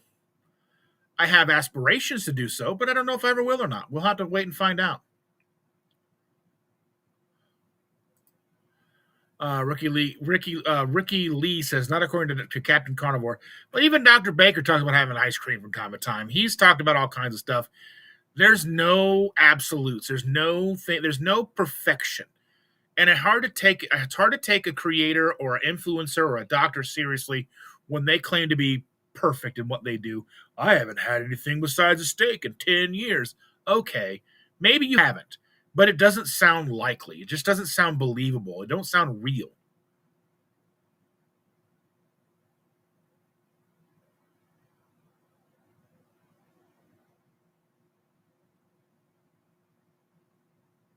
Ricky says, I think onions classify me as ketovore. I don't know. That's like a lot of herbivores will still eat meat. Like deer will eat mice and stuff. They're still considered herbivores or whatever instead of omnivores. I mean, realistically, we all eat what we need to eat. And if you have some onions or, I mean, some carrots or something, I mean, does it really matter at the end of the day? We're getting into these like super nichey, like just kind of like, why are we getting so nitpicky? Becky says, sardines or eggs, which protein will start me back in ketosis faster? Mix them together. Have sardines, scrambled eggs. It's delicious. Realistically, I mean, just getting yourself in a pattern is the most important thing. I wouldn't worry about getting it in ketosis faster.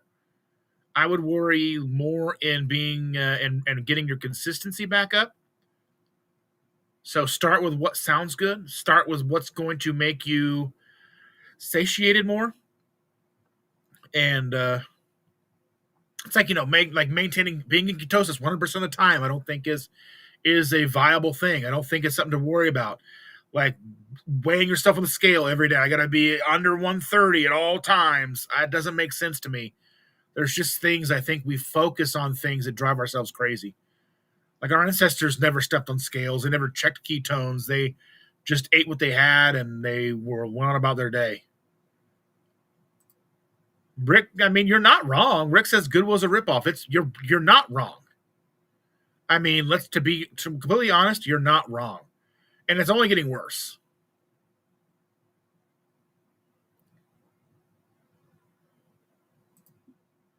I mean, Ricky says, why anyone would go on a cruise ship? I mean, it's kind of like the law of large numbers, though, Ricky. You got to think out of like how many cruises happen each, like how many cruises are there a year? Like what are the average number of cruises a year?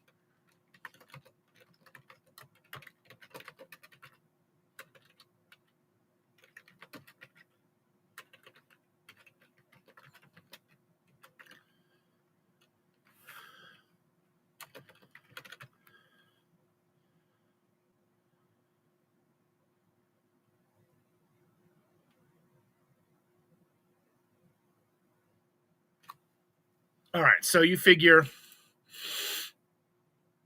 the number of ships. There's the fleet exceeds 300 ocean-going vessels in 2024 and increased to 310 in 2025. There were 323 cruise ships in operation globally in early 2025. Ship capacity on average, cruise ships can accommodate around 3,000 passengers. Some of the largest ships can hold more than 7,000 passengers. Growth. The cruise ship industry is seeing rapid growth with passenger numbers projected to be 125% of 2019 levels in 2025. So they're saying that there is an estimated 37 million passengers. So if we do the math, let's say an average of 5,000 passengers. So we do 37 million 100,000 divided by 5,000. That's 7,420 cruises a year. So, and that's how many a week. So divide that by 52. There's 142 cruises at any given week. So every week there's 142 cruise ships going. I mean, even though there's 323 cruises a year, or there's 323 cruises or whatever. So cruise ships going on at any given time.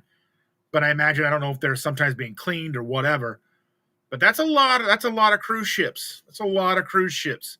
So you figure even if there's like one or two incidents, that's not much. That's like plane crashes. That's just like when a plane crashes, it's big news because it's such a catastrophe.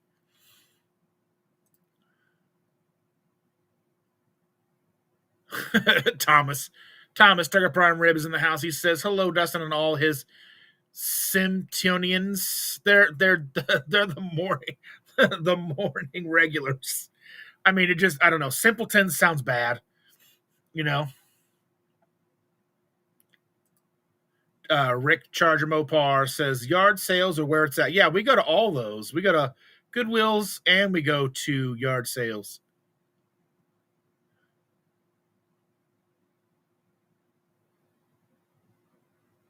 Bride's Biscuit says, I drift between 5 and 25 cards per day, so I'm probably moving between 3 different PhD diets on any given day.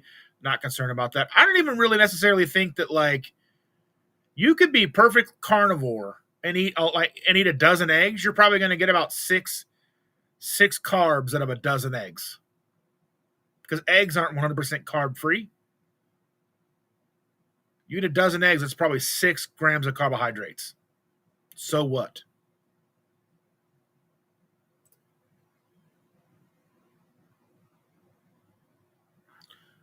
Let's see. Aaron is asking, what's the disease that people on cruise ships get and it spreads like wildfire, the one where nobody washes their... I don't know. I wash my hands like crazy. And Rick says, I've added sauerkraut to my diet since I can no longer afford beef. That's... yeah. And Rick says norovirus. That sounds about right.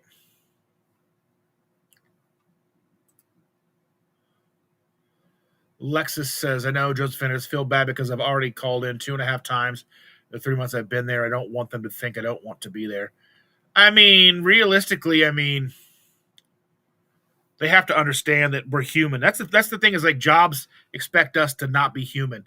Oh, you want to be here? Then you should you should take who you are and put it into a closet and just show up here no matter what's going on in your life. No, that's not how life works. And I used to be one of those people. I would show up to work sick. I'd show up to work with ear infections and all kind. Just show up to work in pain. You just show up to work because I have to be there. But they don't care about you. I don't know. I've just become very cynical in my older age and things like that, you know.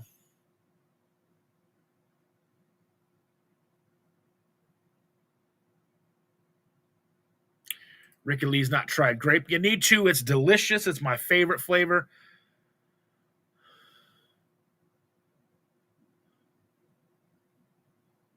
And Sherry says, there's me who's 20% carnivore. Even that. We love you, Sherry. And Jen says, grape is my favorite. It is my favorite. Ricky likes the cherry. I like the cherry. I bought a bag of it, but after trying like the blue, I just like the more subtle flavors. Like the cherry just had a little too much tart to it. The orange, I don't even know if I've had the orange. I have a pack somewhere. I had a 30 count pack somewhere. I don't remember. I think that's the original launch bag that I have. With I don't know. I got one with like the really bad lime in it. The one that was like the one that tastes like dirt. Lisa said, I wish I had some. I haven't tried the grape, but since my funds are very limited, I haven't been able to get some. I will try to, if we get a chance to meet up sometime, I'll try to bring you a couple packets. Okay, Lisa?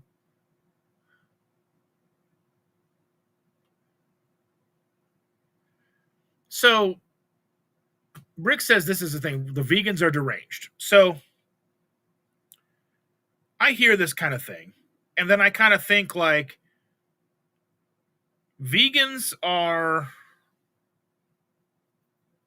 no more deranged, in my opinion, than the really, really, really strict carnivore. They're very kind of on the same wavelength. Now, one is about, now if you are an ethical, like you're a vegan for ethical reasons and you're a carnivore and you believe in ethical treatment of animals, and I mean, no matter what happens in this world, animals will die. For our food, no matter what happens, animals are going to die. Life feeds on life. So if you are a vegan because meat isn't very palatable to you, and no matter what you do, you just can't seem to eat enough of it, and it's just one of those things you're okay with just a little bit, cool. I don't care, even if you're a full-on vegan because you don't want to hurt the animals or whatever, that's fine. I just don't like people telling me how I need to live my life, and I don't think that most vegans come into this chat do that. If there's, people who are vegan or mostly vegan or primarily vegetarian, nobody comes in here and they're really shouting their beliefs here. And I think, like saying something like vegans are deranged is one thing, but I think, carnivore, there's factions in the carnivore community that act just like vegans. just on the opposite end of the spectrum. They act and they complain just like vegans do. And one would say that if you're looking at it from a lens of perspective of the FDA guidelines, people would say that carnivores are deranged. How could you only eat meat? That's so unhealthy. All that cholesterol, all that red meat. Oh, you're just clogging your arteries. Oh my goodness. Oh, rah, rah, rah, rah, rah. And then the carnivore is like, you had pepper. Pepper. Oh, you had an onion. How dare you? You know what I mean? I just see these things and like, we're going to get a lot further if we just meet people where they are. I don't care where you are, who you are. I don't care if you're just beginning, if you're at the end. I don't really care. I don't care if you're doing Weight Watchers. I don't care. Just be a good person and try to make your life and everybody else's better along the way. That's all I'm asking. Josephine's asking, how long does a bag last for me? It really just depends. Some days I'll have 3 packets. Some days I won't have any. Some days I'm really thirsty and I'll have like 3 packets. And then some days I'll have 1 packet. Some days I just have regular water. So I don't know. I mean, I started with 4 bags of grape. I just opened that bag, but I have a couple of packets in a bag downstairs from the first bag. So I don't know. They last as long as I need them to, I guess. And I've got other flavors and other electrolyte brands that I use too. I mean, realistically, if I drink 1 packet a day, it's 30 days. So like a month. But that's not usually the way it works out.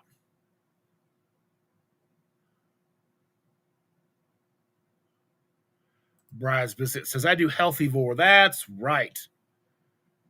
And Rick says the carnivore cult hates me. And that's the thing is like, I mean, it's there.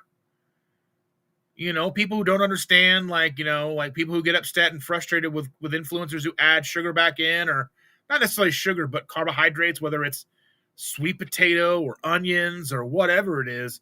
I don't understand. I just feel so great that's cool for you. But if you can't judge others' health by how you feel while way you eat. Some people there's like a lot of women that just need to eat more carbohydrates, the hormone imbalance, and there's things with men, and just everybody really needs to figure out what works best for them. And I think, starting off with keto or starting off with carnivore or whatever, they're great points of reference. You can back off or get stricter or whatever you need to do to find out what works for you to get yourself dialed in. And then once you're dialed in a year, that may change. Your body will change. It'll heal. And then things work differently. I don't know. Sherry wants to try the grape. Well, I do have a link. If you go to ketosimba.shop, I have a link where you can save 10% on all your purchases. 10% on all your purchases. You go to that link. You can always utilize that link and always save 10% on every order you make. And I'd appreciate that because I get a little bit of a kickback too. It does help me out a great deal. And I've had no sales in like since the middle of last month or this month at all. I've not had any sales on salty or keto chow. So I don't know. Just that time of year, I guess. Papa Carnivore says, Lexi, I hope you stay on plan so you don't have to risk losing a job because of calling out sick. Yeah. And Thomas is thanking Evelyn for watching his live. I was there for a little bit myself. And Ricky says he used 1 packet for about 3 to 4 waters. Typically, I add 1 packet to about 30 ounces of water. Because most of my blender bottles are 28 ounces. And then I'd also have like 30, 32 ounce containers of water. I just happen to have a bottle of water. That's way too strong. I would not recommend 16 ounces. I think they're really made for 28 to 30 ounces. But I mean, really, you could probably add 1 packet to 64 ounces and be just good. You'd be fine. And Jen says, I made grape in my mini ice cube trays. And they were really good. That sounds awesome, too.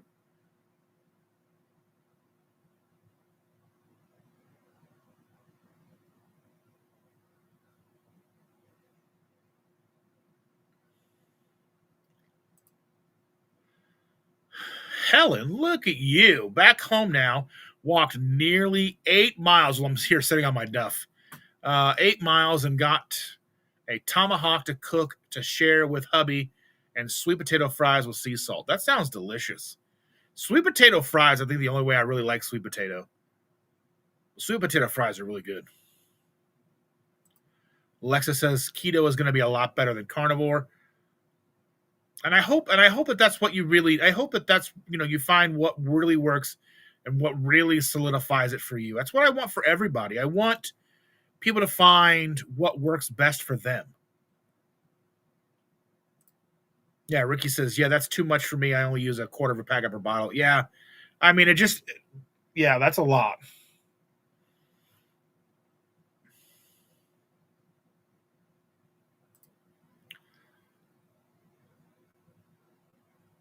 Yeah, and Helen says, I think I enjoy the freedom I feel doing keto more style now. Yeah.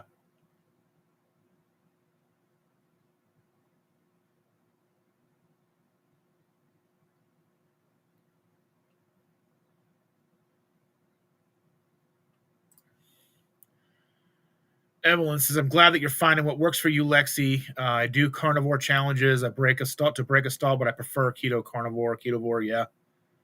And I don't really see there being a problem with just being like, most days for me are pretty much carnivore. I have some burger, some eggs, maybe some bacon, some sausage.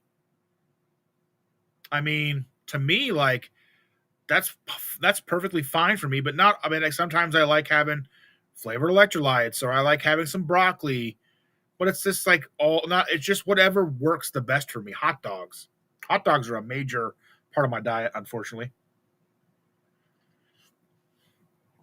But they're $2.50 a pound. So, Lisa says, I have neglected myself all my life. I need to learn to start doing for me for a change, but it is hard when that's all I know. I mean, really just one day at a time, dear. One nice thing at a time for yourself. Whether that's like a long bath, like even for me, self-care for me is a nice hot cup of coffee and a nice dark living room, quiet, dark living room with the sun coming up. I'm hoping to get a couple of those, like nice cup of coffee with the sun coming up over the water. That's what I'm really looking forward to. Maybe some sunrises this next couple of weeks. If I won't have you guys, hopefully I'll have that. Risa's in the house. Good morning, Risa. She says, good morning, all. And Josephine wants to go on a fishing boat, no ship. And Ricky, I wanted to go on the Love Boat. The Love Boat. That just looked like the Love Boat looked like an adult film just waiting to pop off at any time. I don't know. Go back and look at it and just be like, just like it's just one bounce, go wow away from just going to all complete mayhem. Anyway, maybe that was a little too much, but good morning, everybody. And Helen says, I prefer keto. Yeah, 100%. I mean, finding where you feel comfortable is the most important piece of it. It's all a journey. JJ's here. I hope you had a wonderful birthday the other day, my friend. JJ had his birthday just a couple of days ago. I hope he had the best birthday. I would sing to him, but nobody really deserves that. But happy birthday, my friend. He did send me a photo. Let me see if I can find that photo real quick, and I'll put it up here for us all to see. So shiny and new, the Love Boat.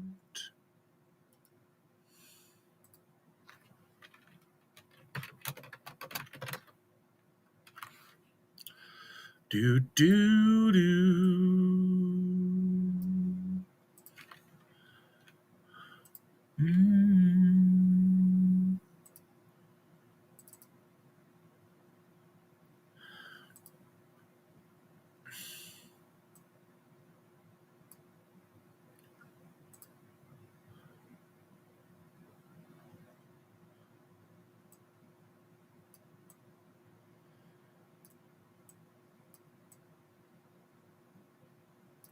And here we go. Look at this.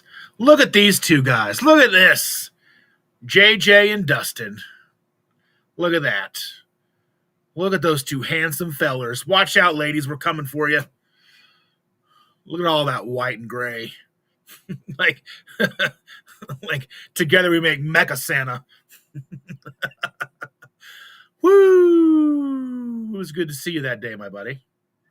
Got a chance to meet JJ. It was pretty nice. That was KPL 24.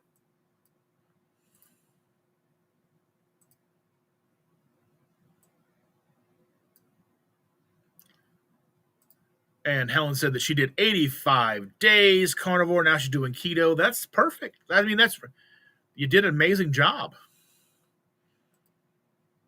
And John says, I could never do a cruise. I want to be the captain. I think it's called mutiny.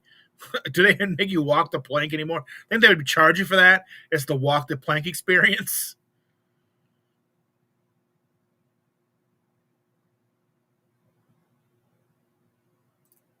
Terry Sue's got the right idea. She says, listening. Too cold to get up from the bed this beautiful fall morning. Oh, I understand that. It's a very fall morning. I'll tell you what. Ricky says, if I were captain of the cruise ship my left pirates would board, I'm the captain now. Risa said, Becky, sardines with eggs. Delicious. Brown the sardines, scramble up the eggs, cook them together. So good. JJ says, the Goodwill where I live is closing. That doesn't even make any sense.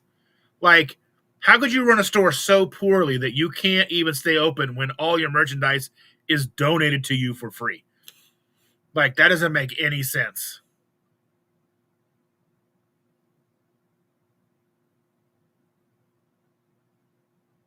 And this is what I'm talking about right here. So Aaron says, yesterday Goodwill had regular shirts, $6.99. You can go to the store and get yourself a brand new t-shirt. Yeah, I think brand new t-shirts at Walmart are like $6.49. Are they the best quality shirts? No.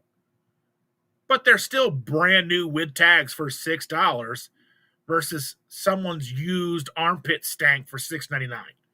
You know what I mean?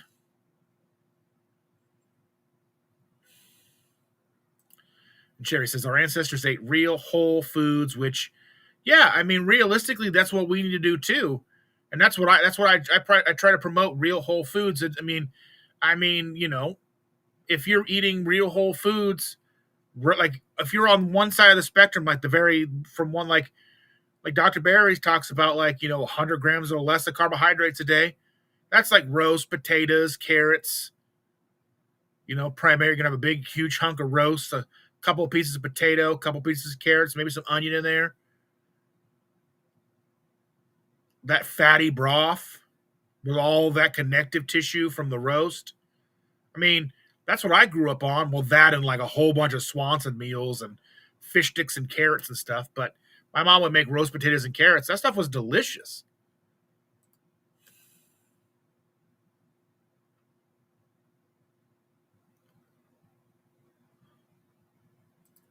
And Risa says that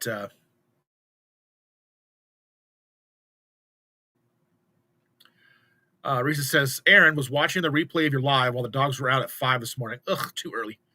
And Ricky says the one with the poop flood was so bad. Oh, yeah, that's just one of those things. And JJ said, Lord willing, the creek don't rise. I'm going 2KK cruise next October. I wouldn't mind going, but I don't know. I would rather go, I don't know, 2KK cruise or KPL. It's just it's more likely that I go to KPL just because KPL is in Louisville. It's a 2-hour drive for me. Shander won't want to go, and it's more easily affordable, even still, than a $1,600 cruise.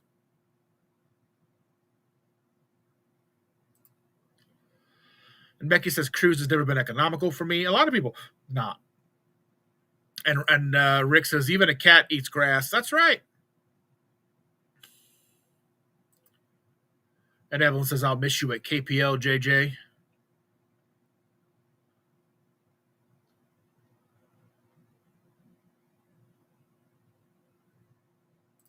Yeah, Reese is talking to Becky again about more like really good. Break up the sardines. I like to put some butter in the pan with some sardines with a little bit of that oil from the sardines. And of course, I eat the boneless, skinless ones. I don't know. To me, it's just the idea of eating the bones and the skin. I'm just not sure I can do it. I'm sure I could, but like, I'm just not there yet. I haven't been hungry enough yet for that. But then you just mix it in with some eggs over soft. Oh, so good. And Rick says, I'm not sure why people hate sardines. Well, they're fishy, and people are bougie, and I don't think people have truly been hungry enough. Hate sardines. They're not tastier than pizza. Maybe, I mean, not. I mean, the thing is pizza, donuts, and cookies are vastly different than sardines. And if those things weren't delicious, we wouldn't be in the situation we're in. But they may not be delicious for you. Helen said, catch up again soon. Take care, everyone. Well, thank you for being here. Congratulations on 8 miles today.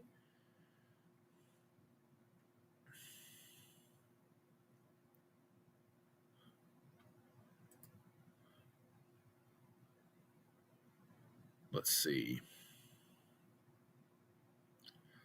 Risa says, Legionnaire's disease? I don't know. I think it was, let's see. I remember years ago that had happened on a cruise ship. It was in the news. Let's see.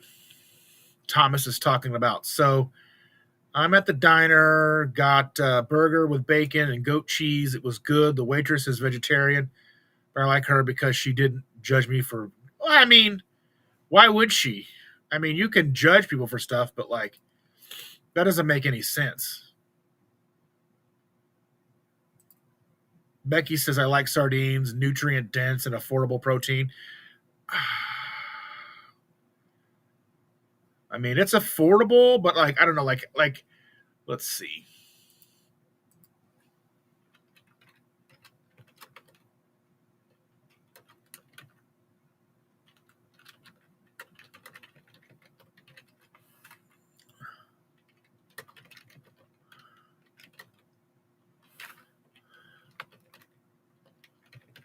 Let's see. Well, look at protein in sardines versus beef. So realistically,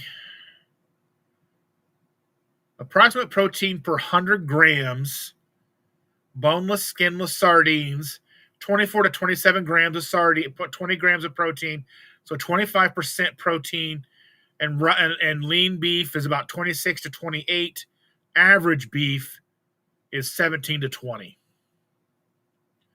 So a little bit more in that, but I think you're probably end up going to be paying more for those 100 grams, though, for sardines, depending on where you get them. But you're going to get some more omega-3s and that kind of stuff. You're going to get a good source of vitamin D, B12, calcium, even without the bones, selenium. Beef is an excellent source of iron, zinc, and other B vitamins like niacin, riboflavin. So, yeah. Stephanie's here, morning, exposing darkness. Good morning. Good to see you, my friend. And Risa says, in the 7 years I've worked at a supermarket, I've called out once a winter because I couldn't get there in the snow, and 1X for bronchitis and laryngitis. I like my job. I do it well. I've liked all the jobs that I've had. Doesn't mean I don't call in sick.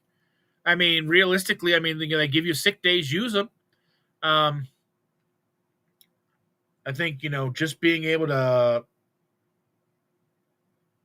I think realistically being able to call in sick and, just understanding that, your health and well-being, oh, my neck, is so much more important than even if that job. Josephine says, then you can't work. I'm hoping to prove the doctors, then you can't work hoping to prove the doctor's wrong. We'll get back to work. Yep. Never give up. Never give up. Never say die. We're Goonies. JJ says, Evelyn, I know, tough decision, but I've been wanting to go on one of their cruises ever since they started, and they've been when I can't go. I'm off for school that week, and it's my birthday week. That's the way to go, JJ. I'm not mad at you, my friend. Not mad at you at all. Andy Carnivores in the house, Sunday sleeping. I love it. Welcome, my friend. Welcome.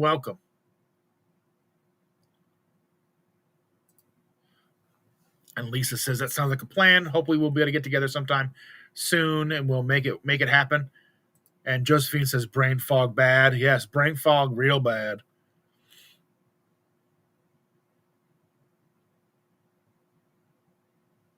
In a world where you can be anything, be kind.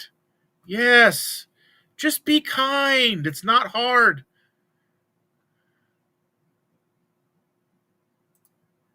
And Becky says the vegan I accidentally meet at different purpose meetup will try to convince me not to eat meat. They love the better than meat burger.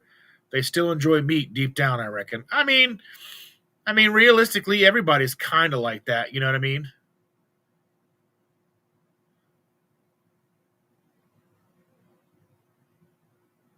You know? I mean, let's see. A little too strong.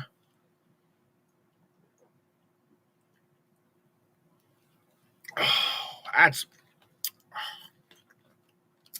definitely not meant for that much. Ooh.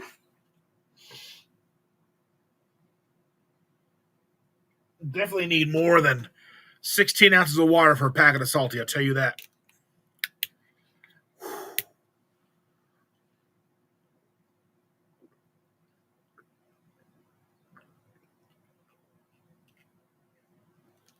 I'm thirsty today, if you can't tell.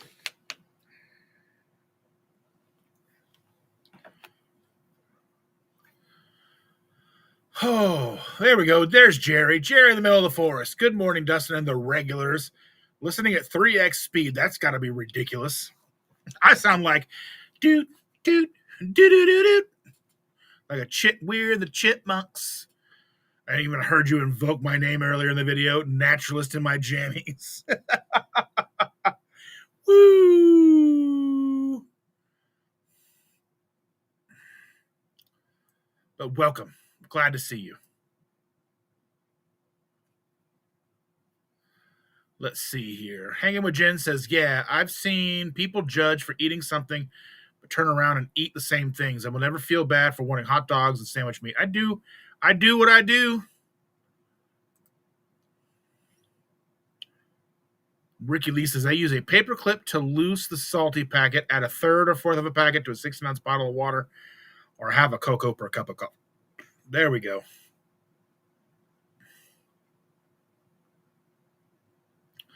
Sounds good to me.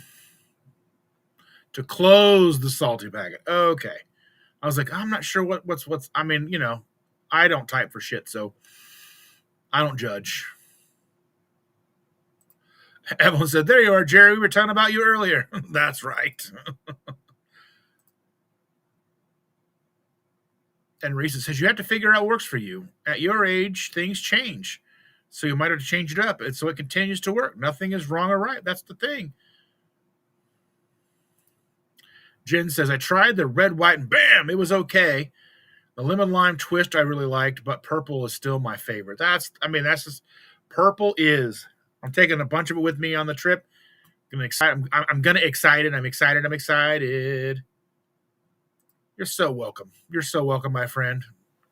Thomas is the man. I will be joining Thomas on his live stream in November, I believe. Let me see if I can find the date here. November, Saturday,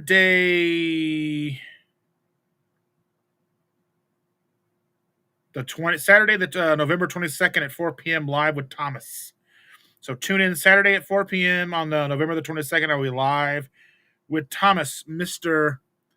Target Prime Rib. So be marking your calendars for that, and we'll make it happen, Captain. Risa says to Jerry, I'm still in my jammies too.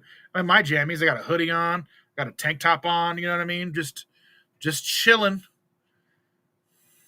I have about 2 hours till I have to leave for work. Ugh. Andy Carnivore. Andy says, hi, everybody. Just brushed my teeth with earth paste and wiped my butt with oak leaves. Gross.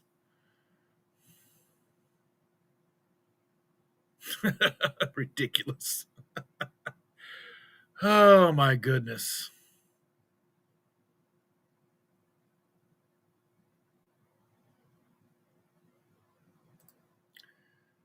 And Ricky said, I tried using your promo code last month. The only problem is with the shipping charges, it put a few bucks over what it cost me on Prime. I also have an Amazon link. So if you click my Amazon link, you can buy whatever you want to buy, and it'll give me a little couple of cents too. I make like 1 or 2% on Amazon. It's not much.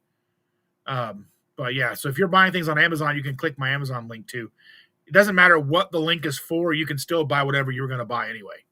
So keep that in mind if you guys are buying stuff with Amazon. If you are people who buy lots of stuff on Amazon, I do have an affiliate link with Amazon. So ketosimple.shop, you can just click on that Amazon link and buy whatever you were going to buy anyway, and I get a little bit of kickback. It takes a couple of days for me to see it, but I make like $1 here, $1 there. Amy bought a laptop, and I got like $36 from that. That's pretty awesome. And Jerry says, hey, sweet Evie, yes, I heard. Funny, no one but Evelyn commented on my naturalist video. No one imagined me to do. I mean, it does come as a shock to me.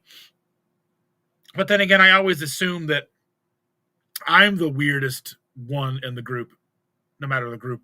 So, that's just how I look at things.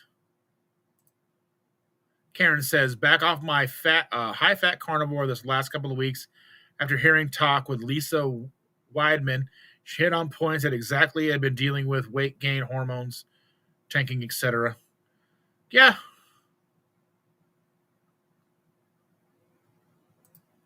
And Ricky says, I've had so much good sausage lately that I rarely want bacon anymore. I go through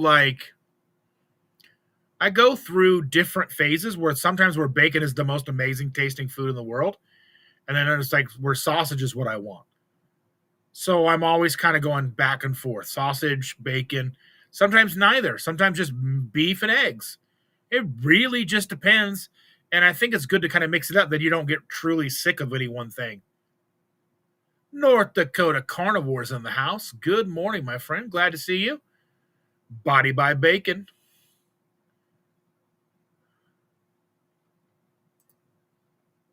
And Andy says that I've eaten more hot dogs in the past month than I have all year, but I've also eaten more ribeyes.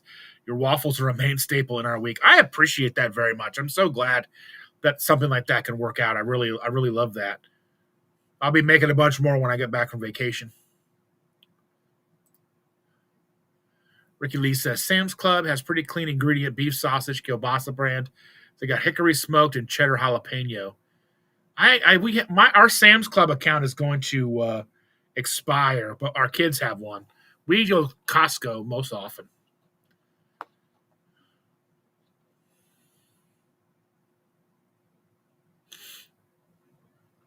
Lisa hasn't had any hot dogs in a while. And JJ said his birthday was great. 50 looks good on him. That's right, my friend.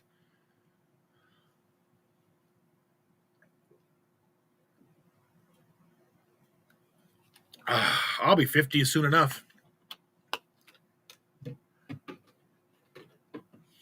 3.5 years.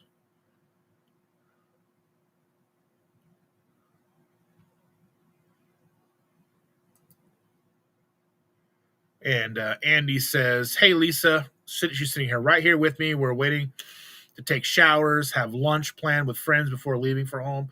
Yeah.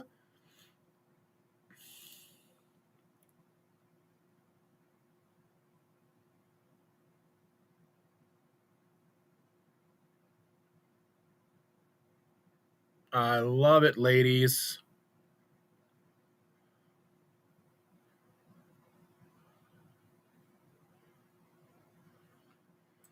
Brad's Biscuit says that hot dogs are about a third of her diet. No problem whatsoever. Yeah, I love it. I mean, they're just there. And Rick says plantains fried's better than any yam or potato. I've never had a plantain, but I do like me some good potatoes.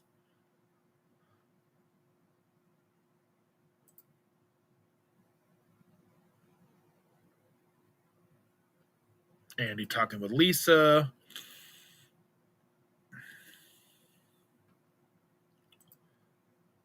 Ricky said smoked salmon belly. I've never even heard. I mean, I figured that salmon had a belly. Ooh, but finding that, where do you find smoked salmon belly? But that's delicious.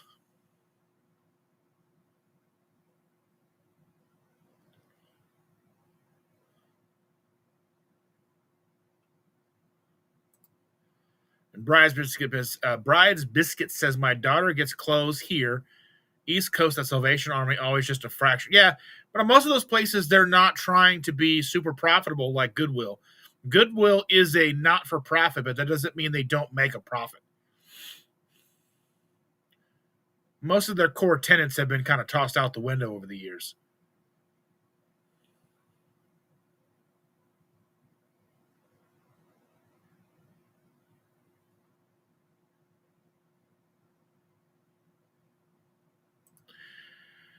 Well, Becky says I heard clothes. Clothes can be really nice at Costco. Depending, I mean, if your size is there, and if they're the kind of clothes you like. And meat has been more affordable. It's becoming less affordable at Costco, but I don't know how much Costco's fault that is. Current climate when it comes to food and prices on everything is really difficult. So I don't blame Costco necessarily on that.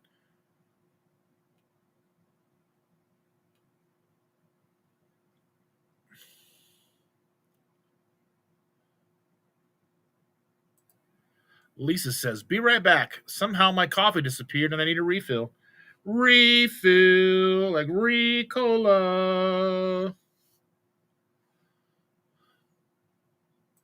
Karen says, got to check out in a few minutes. Hopefully I'll be back. Well, I hope so too. And Andy is correct here. She says, hit that like button. Bride's Biscuit says, I did a cruise about 4 decades back. Still want those 5 days back. I imagine cruising now is probably a lot better than back then.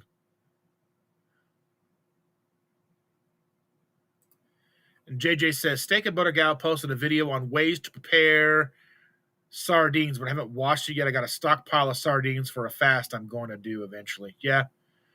I keep them because we give some to the cat. The cat really likes them. He does a good job keeping mice at bay, so we give him sardines. Brad's Biscuit says people hate sardines, liver, peanuts, beets, spinach.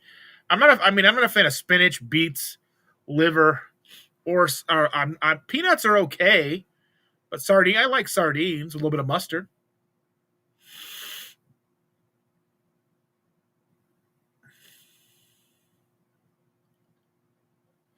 Lisa likes the bone-in, skin-on sardine, so she likes eating the whole fish, nothing but the fish.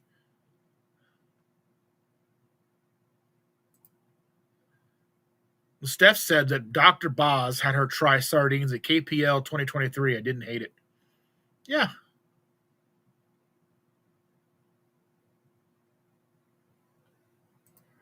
Becky says, I buy canned sardines when they have a big sale at Thrive Market. I eat canned fish skin and bones on. Okay. All right. I see you. Risa says, yes, smoked salmon and eggs is an awesome combination. Just had smoked trout with eggs the other day. I like good fish, like with lots of butter. Like, oh yeah. Lisa's back again. Sherry says, one of my swimmy clients is vegan, but we do not try to convince each other to do one or the other. Yeah. And Jen says, I do 32 ounces per packet.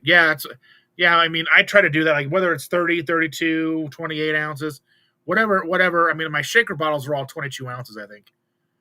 I think I might have 130 ounce. I'm not sure. Rebecca's here all the way from South Africa. Welcome. Becky says, I wish I could swim. I don't like being in water. Even my cold shower takes less than 10 minutes. Oh. Risa says, work on a Sunday is no fun, but it pays time and a half, so it's worth it. As long as it's worth it. I mean, we all kind of do our work every day, no matter what happens, whether we're getting paid for it or not.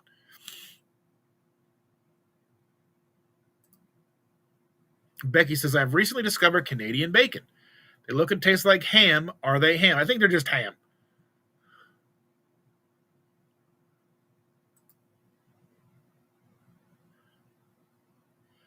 Jerry says, Risa, we get triple time for a holiday, so yes, I can't eat turkey at 11 a.m. before second shift and get paid $75 an hour. That's what I'm talking about.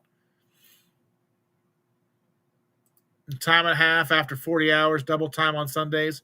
Woo, woo, and Thomas is here. Becky says, you are still young, Dustin. I'll be 60 next year. You know what? We're all still young. We're all still waking up. We're all here doing our thing.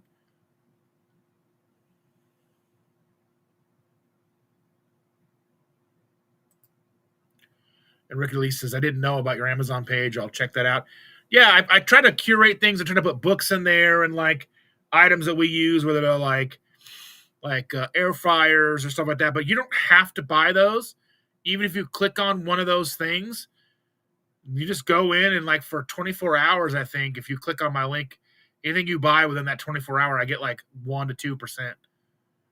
It just helps me out. Like, I think I've made like $42 this year. Woo! It's not a lot. Let me see. What have I made this year?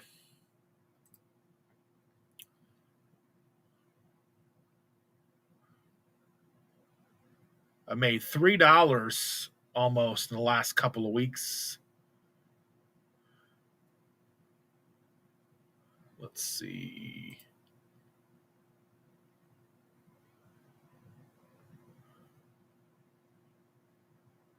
So this year so far, I have made $55, $54.80 off a commission, 25-cent bounties, fixed rate earnings for events such as free trials, programs, memberships, or registry creations. Okay, so I made 25 cents off of bounties. That's cool.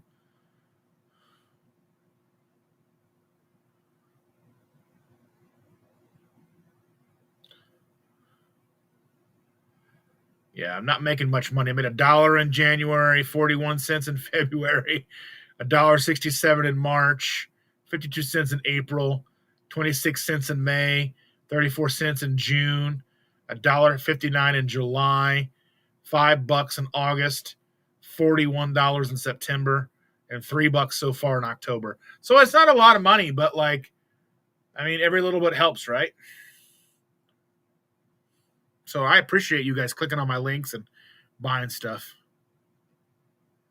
Oh, lox. Okay, so that's what that is. Lox. I didn't know that was smoked belly. Okay, interesting. All right.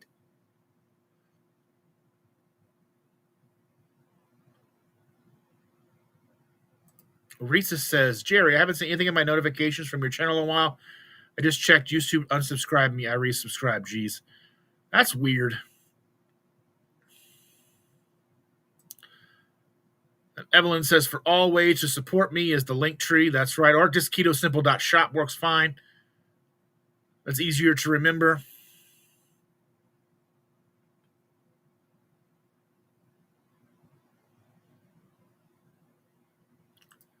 Bride's Biscuit says, I like mussels, clams, shrimps, oysters, scallops, crabs, lobster, fish, not as much.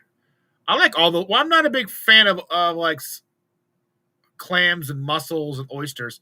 I like shrimp, scallops, crab. Lobster's all right. I do like a lot of fish though. And Jerry says, starting in 2026, I'll be supporting channels with cash only directly to creators. Are you going to tuck them into my underwear? Or what's happening here? How are you going to get cash to me? I don't know. I don't support. You can send me Cash App. I have Cash App. I have PayPal. I'm open to whatever you want to send me. However you want. Buy me a coffee, but that's not cash, so they take a percentage too.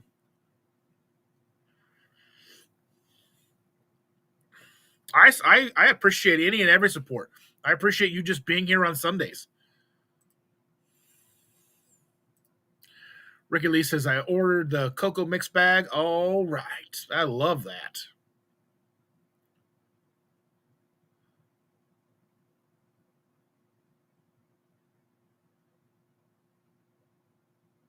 Sherry says, I just got my second cup of coffee. Thanks for the tip. A Walmart brand whipped cream. It really does add creaminess. I would love to have thought only hot chocolate. Yeah, for some reason, like it just stopped showing up, and it like they just completely like they took away the SKU and everything, and then it started showing back up at one Walmart that we don't go to very often, and it wasn't showing up at our normal one. Then it just showed up one day, so we buy it. So hopefully it'll be some down in Alabama. And I'm sure Shandra would love to have some in the morning while we're on the beach. Boy.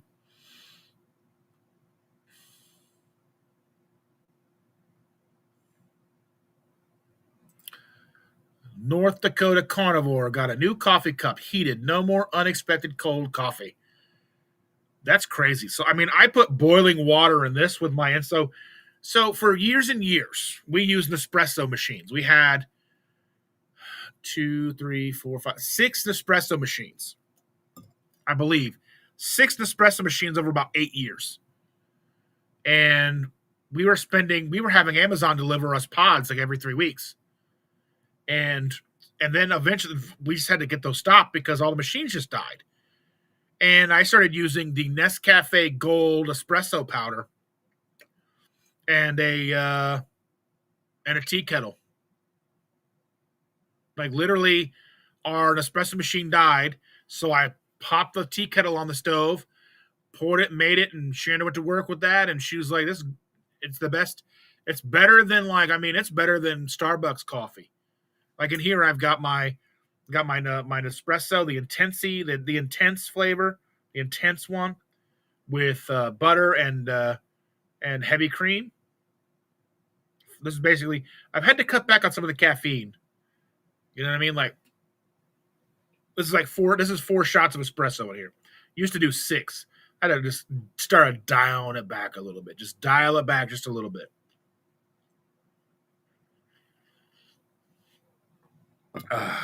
But my coffee usually goes gone before it ever goes cold. Jerry says, YouTube probably thinks I'm a naked rebel. I mean, you're not naked on screen.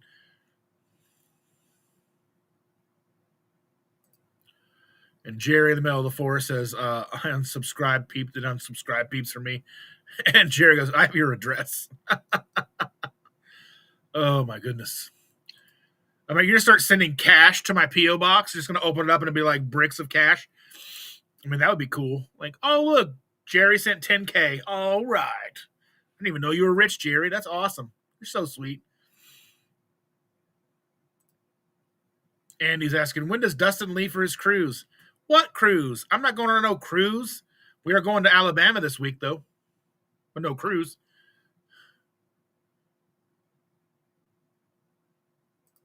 JJ got his wife an Ember Cup last year for Christmas. What is an Ember Cup? I might find out.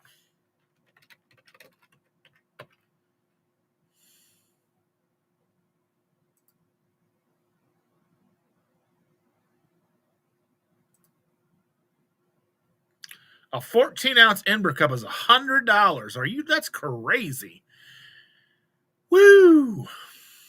That's a tiny, tiny cup.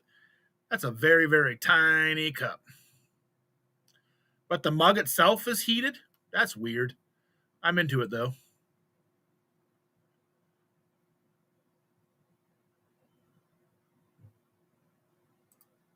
Yeah, I don't know. I'd have to I would have to pay for the cruise. She's not going to pay for a cruise. I would have to pay for it and be like, look, you're going. We have to get passports and all that stuff. And Jen knows what's up. She says Intense is my fave. I was trying the blonde, but the Intense is just a better flavor. And Indy says, oh, snap, thanks. That's right. That's what I get for assuming. You know what? Hey, none of us know everything. But that's okay. And JJ says, yeah, it has a charger. You control it with an app on your phone. That's crazy. I'm just happy to have a nice hot mug like this. It stays hot. I make this like an hour before the live. I make it at like 6 o'clock in the morning, and I let it sit till 7:30, and it's still too hot to drink.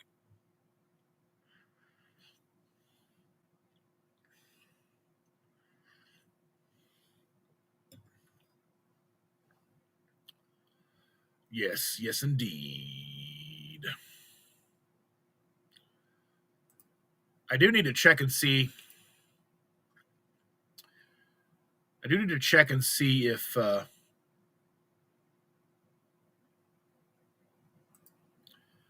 don't know if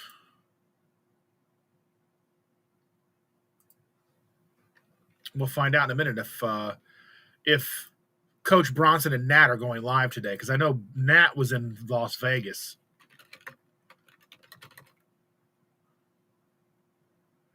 Maybe not. I don't see they're live yet, so maybe they're not going live today. So we'll just talk until we don't need to talk anymore.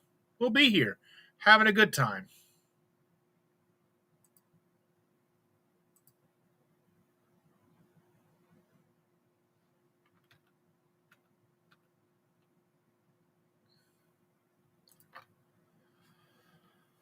Oh.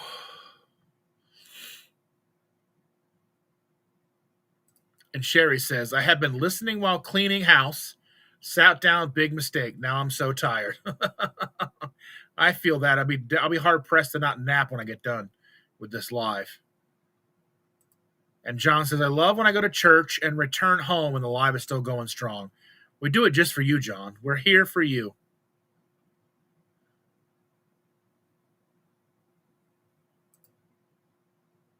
So North Dakota Carnivore says, this mug is ceramic, sits on the QI11 charger. When not heating coffee, it'll charge my phone. That's awesome. Andy says, my second favorite church is going live now. Y'all have a great day. You too, sir. Have a good one. Thank you for being here.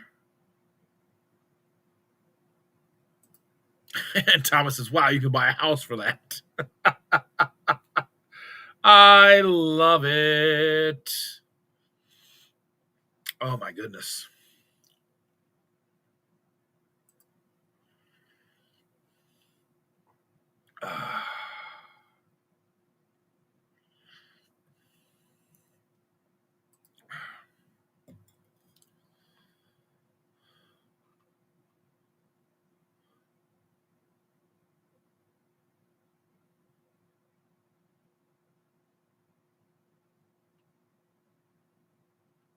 Just looking over some information here, boys and girls, ladies and gentlemen.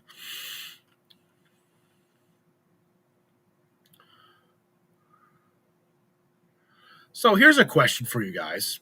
We're starting to see different creators adding in fruit, even Dr. Kiltz. I'm not sure.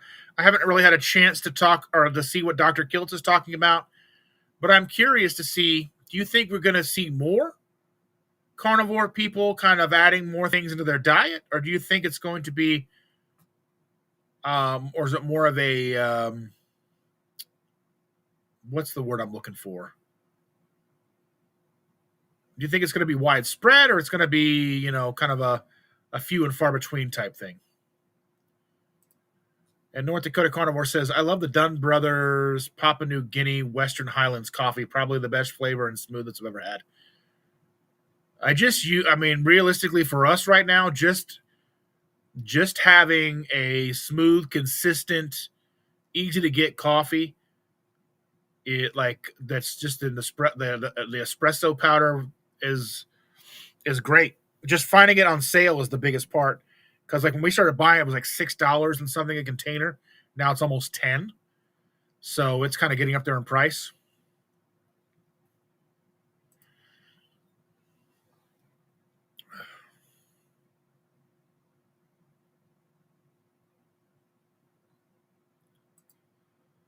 And Brian's Biscuit says, yeah, I think it's up to the individual. Fruit triggers my carb addiction every time I tried.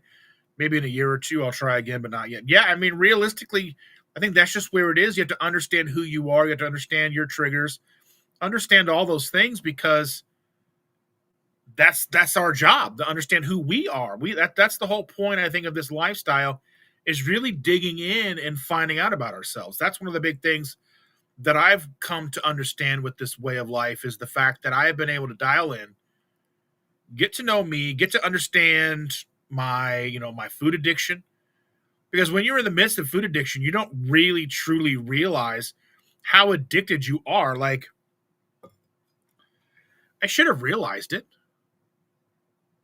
All that time, I wouldn't, I was always very greedy when it came to food. I wanted to go to where I knew I was getting the biggest portions, the most bang for my buck. Where could I go to get enough to eat? And maybe that was, maybe that stems from my mom being paranoid about feeding us enough. Always making sure we had enough to eat. And, we grew up poor. So us having enough food on the table was a very important thing for her, to ensure that her kids had enough to eat. Now that translated later in life to, a severe food addiction. I mean, I don't blame her for it. I mean, I don't blame her for a lot of things, but I'm just curious,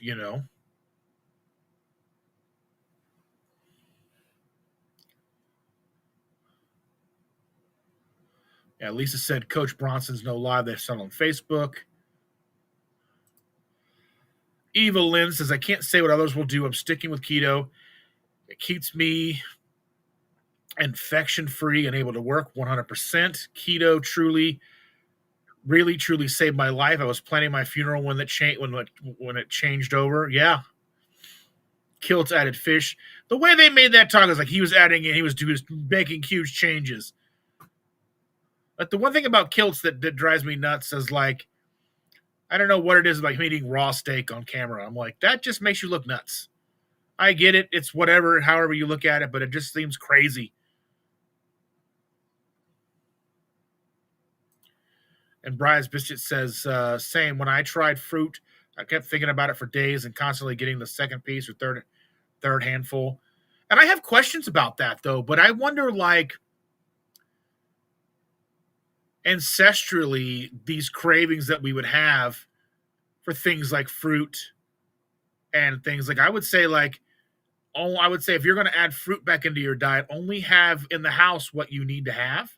So if you're just going to have a couple of servings of fruit a week, only have a couple of servings a week in the house, and not have when I go to the grocery store for our granddaughter, I buy a package of blueberries, a package of strawberries, a package of grapes, and some nectarines if they feel right, because she likes fruit and she runs around as a crazy person. And I would much rather her have fruit than candy. But, but I don't really eat fruit. But I mean, I'll have a grape here or there sometimes if the grapes are good. But I don't really crave fruit, strawberries, grapes, blueberry. I don't crave any of that stuff. So I don't really worry about it too much. But, And Holly says, morning, I think about the problem with fresh fruits and veggies is how they've been farmed to make them sweeter and sweeter. It affects some of us more than others. And I think that's just a natural progression, probably something that started a century ago, 2 centuries ago. We've always been manipulating plants.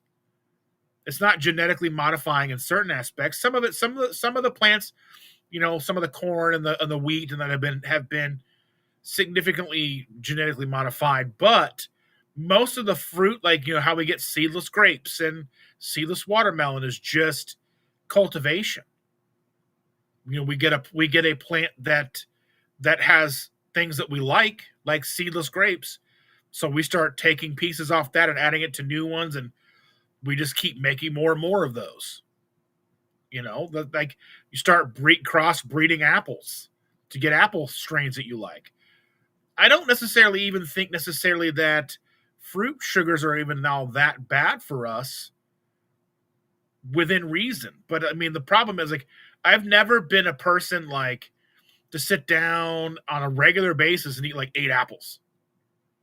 But I can eat a whole apple pie.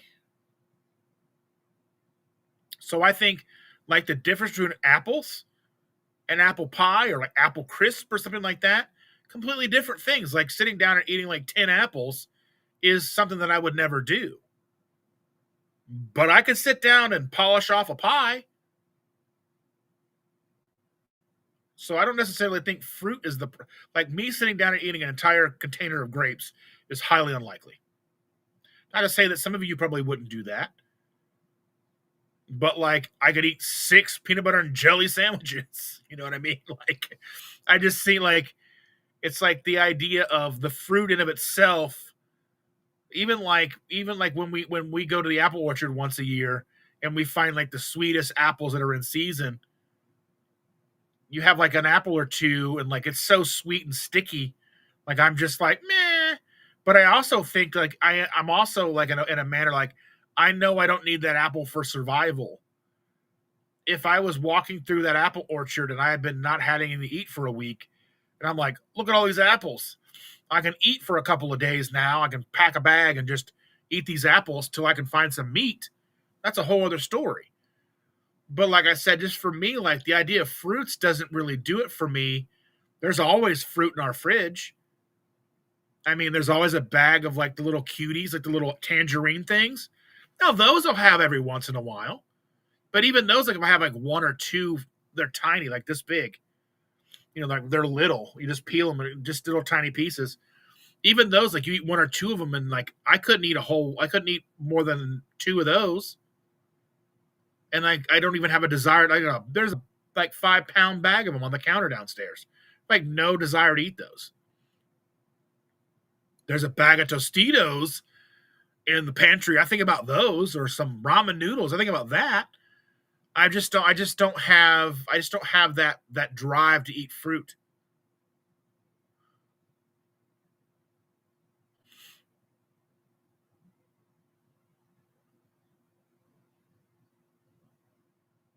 But we're glad you're here, Holly.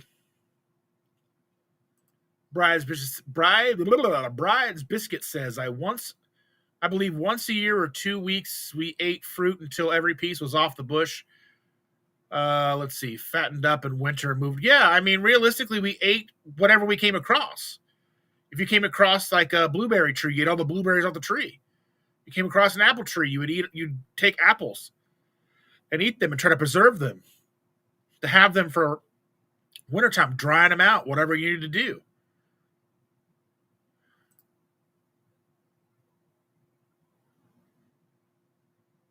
Thomas says, we can talk until I go live on Tuesday. Well, I won't be live on Tuesday. I'm going to miss it. Hopefully we'll go live a couple times while we're gone, and we'll go vertical live, and maybe you guys will get the notification, come in and say hi. So be looking out for that. And Bride's Biscuit says, anything sweet tasting triggers my carb addiction, including sugar substitutes. I learned that. Yeah, I mean, that's an important thing to learn. And Lisa's never been a big fan of apples. I love like a good red delicious apple, a good Granny Smith apple, a good like what's the Honeycrisp apples. Those are good, but I don't think about those. Those aren't like on my to-do list to eat those things. They're just not part of my like. They're just not in my. I'm like I'd have a couple of apples a year, really. But like I said, I couldn't sit down and eat 1 or 2 apples, but I could eat a whole apple pie. And Brian's Biscuit says, this is very interesting to me. Eating pie, I would eat 2 slices, but I could never eat half a pie. I could eat 3 apples, though. Both, for me, are overconsumption, so same problem. I don't know. Like, I mean, how many apples is in a pie? Like 5 apples in a whole pie? I don't know. I don't know how many apples is in how many average size apples?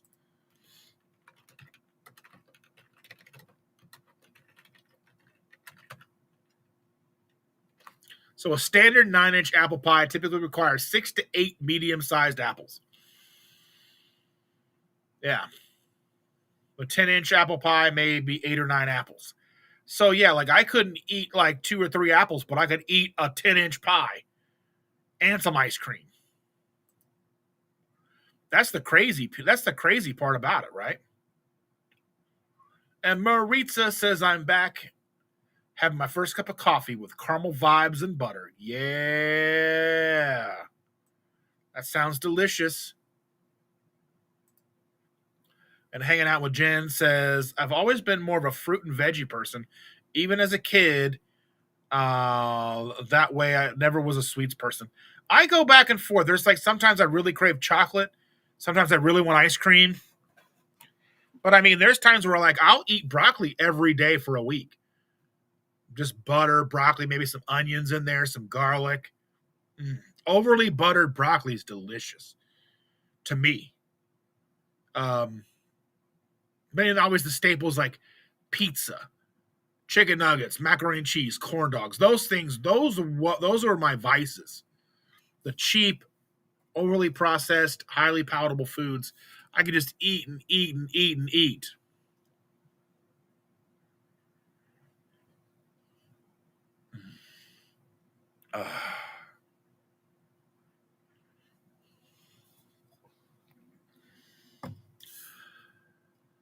Oh my goodness.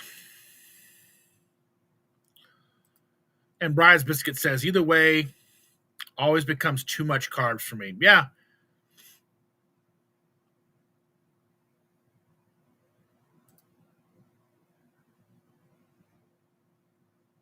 And sweets aren't my issue, but bread, rice, pasta, and ferment, I would eat that. Yeah, that's still difficult to this day. Like breads, pastas, that's hard. I know we're going to be on vacation for like 2 weeks, and one thing that I love about Alabama that I didn't know about until the first time I ever went to Alabama is fried crab claws. They're basically like fried shrimp, but fried crab claws. They're stupid good, man. Like they get a whole they're basically like like a thing like a fry basket full of them. You just eat them and just scrape the meat and the breading off of it. Bruh. Those are stupid delicious. And I'm gonna have some while I'm down there because I mean you don't get crab claws up here. You don't get fried crab claws. We haven't been down there since I think we went to Colorado. And then we went to Disney, and then we had a year off without a vacation. Now we're going back. So it's been like 3 years since we've been to Alabama. So, and there's a pizza place down there called Creco's. Creco's, I think is what it's called.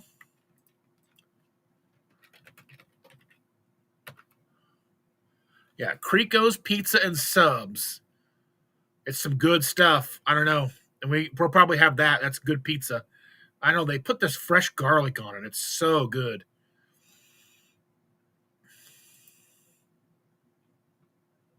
JJ said, "Roll Tide." I was trying to see, but I haven't feel like so. One thing is, I love watching. Dave Portnoy's pizza reviews, and he doesn't have any in Alabama, which is weird. Bry's Biscuit says, I've never craved starchy foods like pasta, rice, flour, etc., but I do crave sweet things. The sugar diet would bury me. Yeah. I knew better than that. I saw that and I'm like, what? I could just eat eat my caloric intake of like Sour Patch Kids. I'd have no teeth left. I'd be like, terrible. Lisa's never been to Alabama. I'd never been to Alabama before I went to Alabama. Weird how that works, huh? Never been to Alabama till you go. I want to take a little day trip over to Mississippi because it's like right on the other side of Mobile. It's kind of crazy. Like when you're driving down through Alabama, it's like you're going through the civil rights, like you're going through Montgomery and all them, like all the civil rights. I'd love to be able to stop through there sometime and see all the stuff.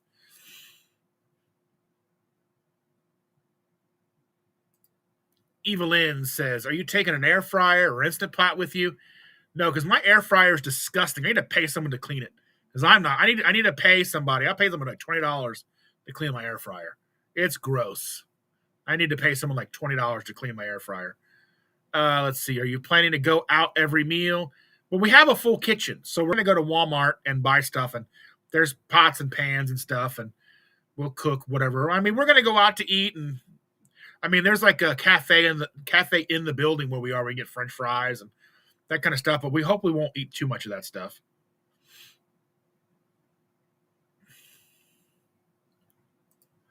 And Reese says, at this age, I can stop myself after one slice of bread or one carb of some kind. I can take half a serving size and walk away. I used to crave stuff Not anymore. I can take it or leave it. That's awesome. Well, it's not just the basket. Like the door needs to be clean. It needs to be taken apart and like degreased. Like the entire thing is just filthy. And it's like so big and heavy. Like I don't know how you're supposed to clean it. Like probably should clean it like once a week, but that's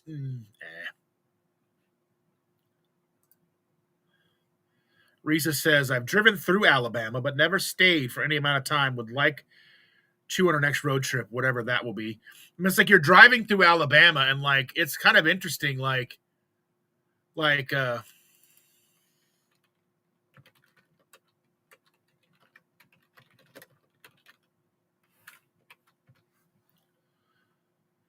like you're driving through Birmingham, Montgomery, Mobile, all these like crazy like that's like civil rights, like his like just driving through. I know there's Huntsville, Tuscaloosa, Gulf Shores, Orange Beach, all those, but like just the Birmingham, Montgomery, and Mobile, Alabama are just like I love it. So much history there.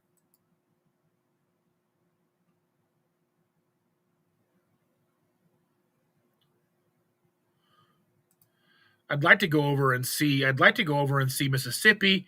It's a 3-hour drive from where we're staying to go to Louisiana, like what you call it, the French Quarter area. Evelyn says, when we stayed in timeshares, I always took a slow cooker. First of the week, cooked a ham and had it many meals, breakfast, lunch, and dinner. Then halfway through vacation, cooked a pot roast. Yeah, I just think like 9 of us we'll probably cook breakfast and stuff a little bit.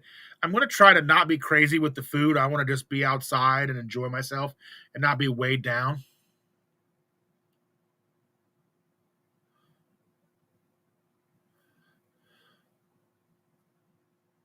But yeah. And Brian's Biscuit says, yeah, same, Risa. I can eat a slice of bread if I choose to. Don't trigger my addiction, but definitely inflames me, so I just skip anyways. And Risa says, Dustin, Dawn makes a grease cutter and a spray bottle that I use on my last air fryer. I buy it at Lowe's or Home Depot, spray it and scrub daddy. I just need to like dip the whole thing in a vat of vinegar and make it all go away. But it's just, I mean, yeah. It looks like a restaurant thing that's never been cleaned. Because it's the one that sits on the counter that flips up and it's all metal. They're just not made to be cleaned. I mean, you're supposed to flip it up and pull the thing down. It's just not made to be cleaned very well. I do need to take all the trays out and like let them soak in vinegar and stuff for overnight so they can kind of be cleaned again. But yeah. Bride's Biscuit says, I made a chuck roast yesterday in the air fryer. Perfect marbling. It was heaven. And Lewis says, I usually up my fasting on vacation. OMAD makes things really easy and gives me lots of time back to enjoy the things. Yeah, I just kind of figure like I know I'm going to enjoy some drinks on the beach. I mean, when on the beach, I want to have a pina colada. I want to just have, I don't drink much at all ever. But I would like, I mean, even still when I'm talking about drinking on the beach, I'm not talking about like having crazy amounts of alcohol. Just having a pina colada, sitting on the beach, watching the sunrise, sunset, probably sunset with a pina colada, coffee with the sunrise. But just relaxing, and I don't want to have to deal with cooking all that much and have the dishes and just mess.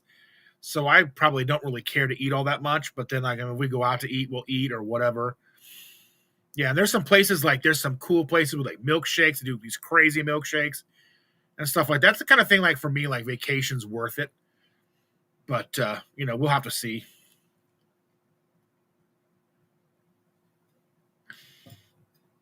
Oh yeah.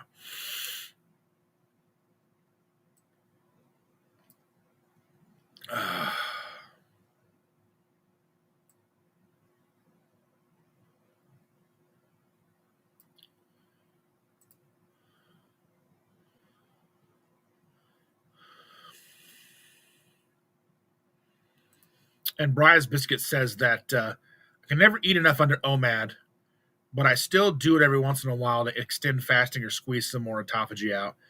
Yeah, I mean, realistically, I think it's not a big deal,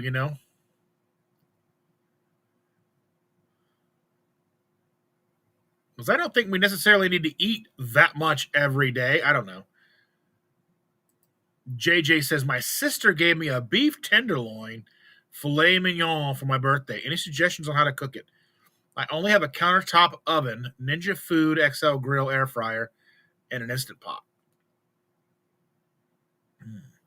I would say maybe reverse sear it. Put it in the oven till the internal temperature is like 130 degrees, 125 degrees. So do internal temperature 135 degrees and then sear it just to get a nice crust on the outside. I think it'd be perfect. Jen's got to go. Got some things to get done. Have a great day, y'all. Well, thank you for being here, Jen. We truly appreciate you. And I'll see you soon. And Evelyn says, we have a crazy milkshake place called Odd Fodder. I want to try and make a keto version. Slice of cheesecake on top. Yeah, there's a couple places that have like these Halloween ones. They look awesome. I think they look better than they probably taste. I think that's what always excites me is how they look. They've got like the icing around the edges, and I'm like, ooh, because I'm a fatty. I'm never not going to be fat, okay? I don't care how in shape I am or how thin I get. I'm always going to be a fat guy. There's just no way around it. I'm always going to be a fat guy on the inside. Brian's Biscuit says, I average about a pound of meat a day. That's my upper limit before aversion kicks in. That's enough, I think, really. Add some eggs and you're good to go. And Lisa says that would be amazing.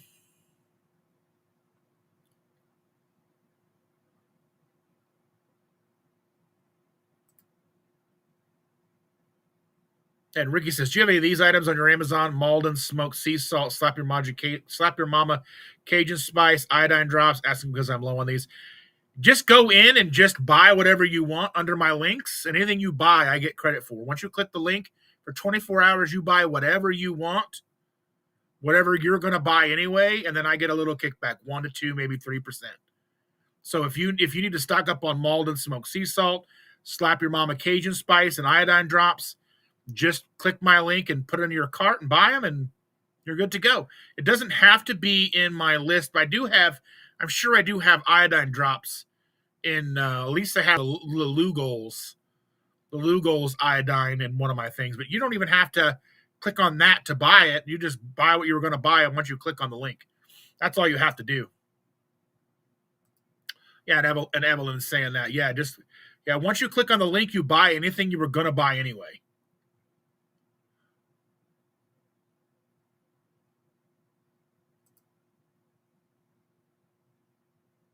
And Brian's Bishop says, I followed the influencer advice of grams of meat per pound of body weight with my store energy, and that was way too much.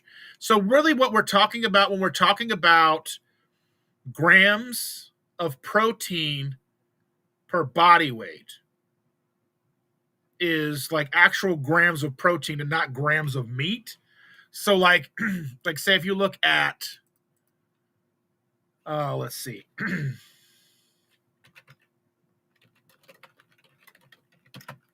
Protein in ground beef. So like 1 pound of ground beef 70% lean, so 70-30 ground beef, and 1 pound is 65 grams of protein. So, and that's still probably, so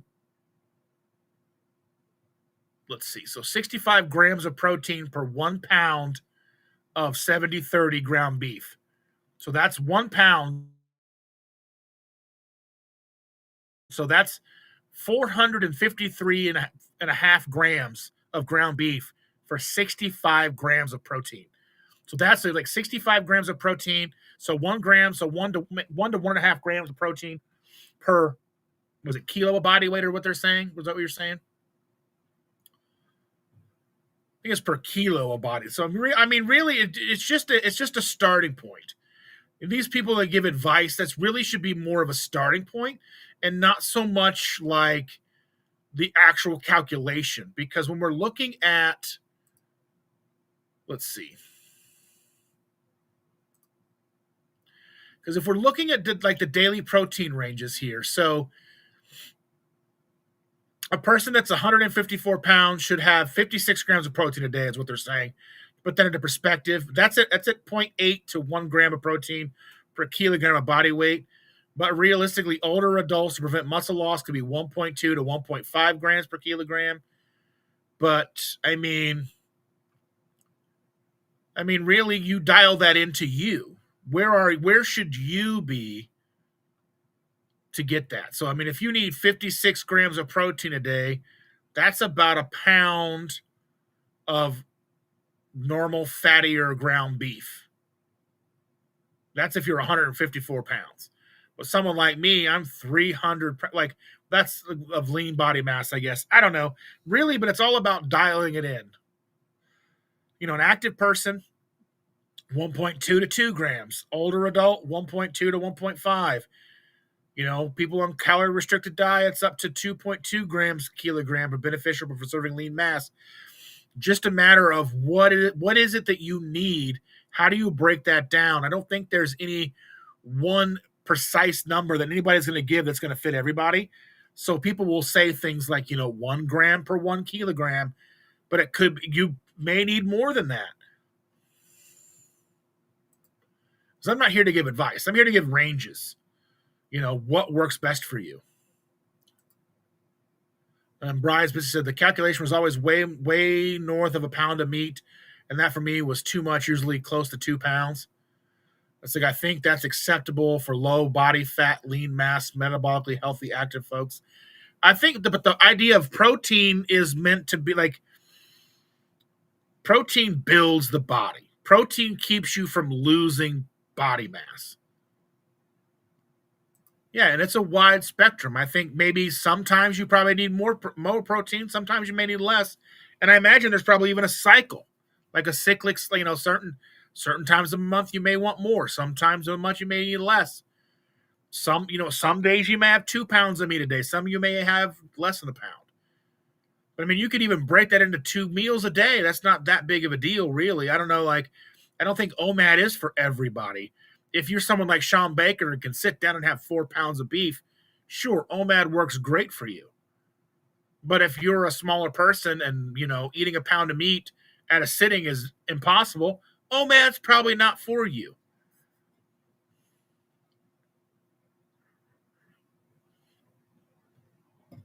And I think when a person's satiety signaling is working correctly, then it all kind of evens itself out. But most of us are in this situation, in this community, because our satiety signalings aren't working the best. We do need more help. But, I digress.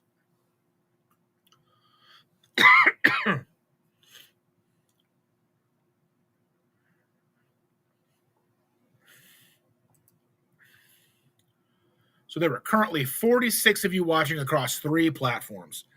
We are currently coming up on 3 hours. How many of you are going to stick around? How many of you want to keep going? Should I end this at the 3-hour mark? Let me know. I'm caught up in the chat. I will see it right away. Let me know. Do I need to put a, let me see. I'll put a poll here.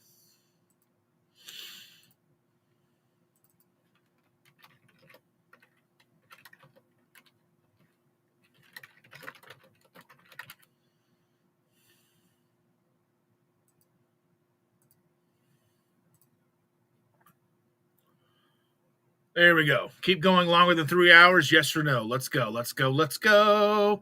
We've got 3 minutes on my goal. 0 super chats for that amount. I was going to say, I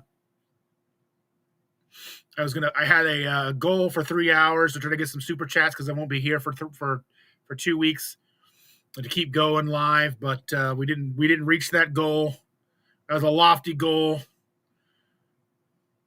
And so far, people say yes at 67%. Some of you are like, no. Yes, 67%. No, 33%. 9 votes.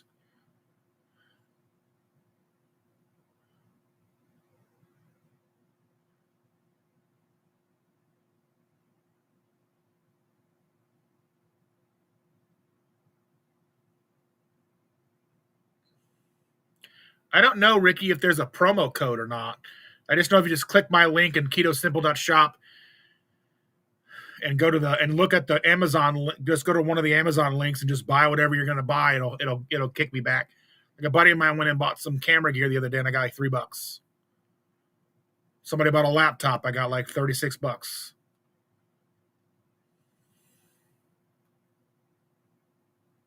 And Sherry says, yes, you were helping me clean the house. Keep me awake. I could listen to you all day. I love that. Maritza says, don't forget to like, subscribe, and share. Thank you, thank you. Evelyn says, keep going. You won't be here for 2 weeks. That's right.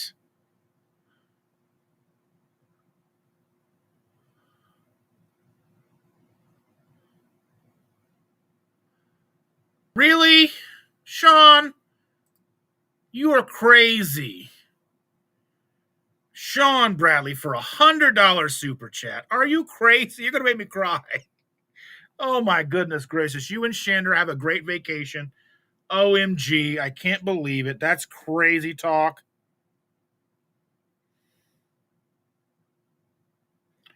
Oh, my goodness gracious. Sean, you and your wife are so amazing. I can't.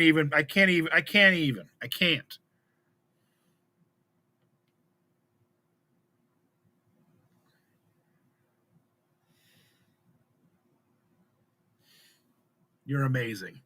You guys are amazing. Thank you, Sean. I can't. That's,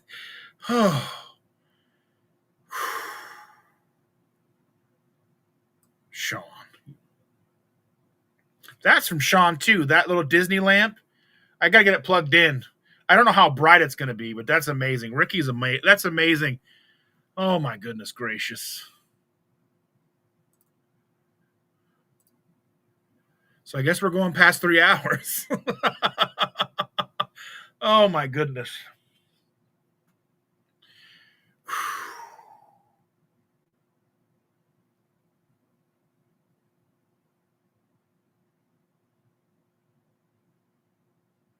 Oh, my goodness. All right. I'm still not even done with my coffee yet.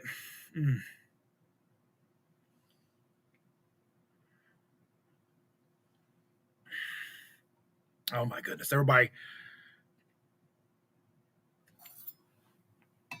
Is that good? Is that prize? Bitches, everybody give me a dance. But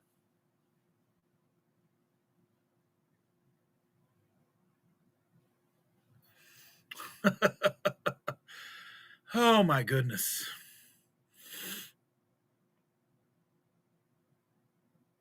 And Josephine says, can I change my vote? Feel wide awake now.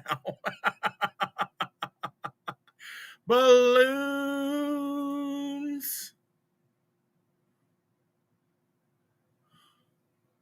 Woo.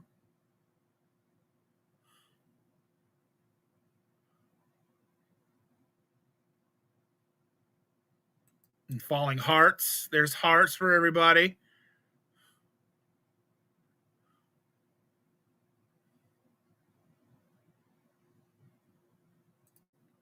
And fireworks.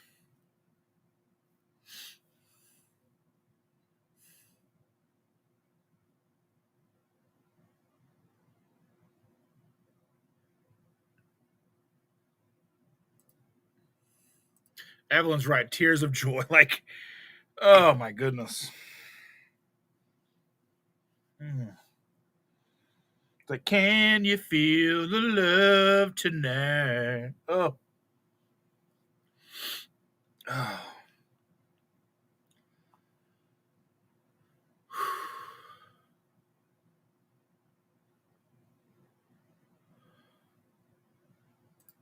Ricky says, I hate typos, disregard. All my comments everywhere, always lots and lots of typos. Typos and everything.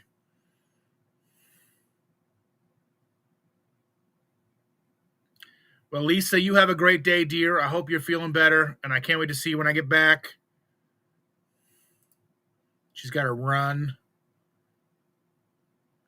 You have a great day. Have a great vacation. Thank you. We'll do our best. And Brian's Business says, all ships rise. Carnivores, Gratz, Dustin, and Chandra are getting some R&R.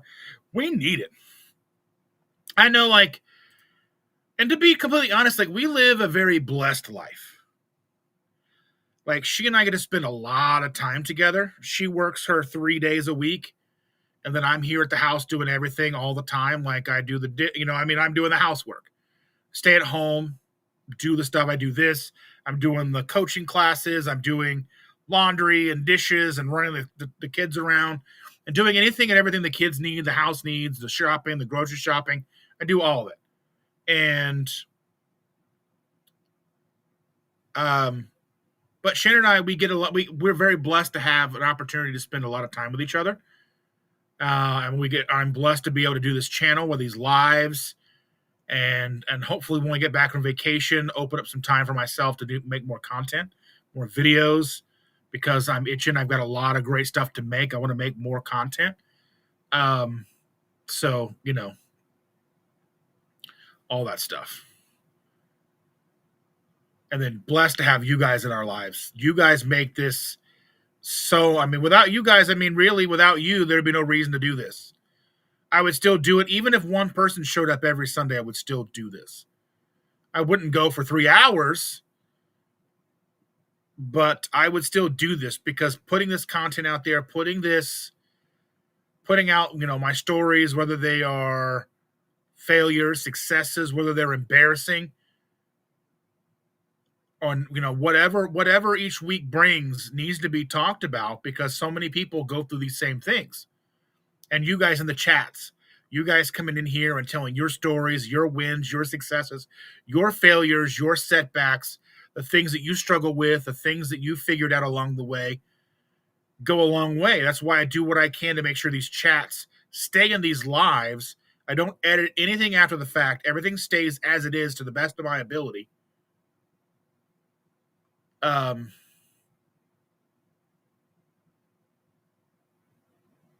Just because I want to make sure that people see everything that happens in here.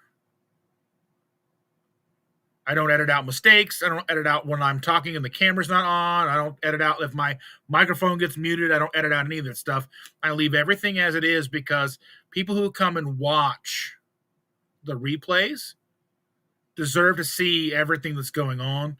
And because that's the reason why we do this.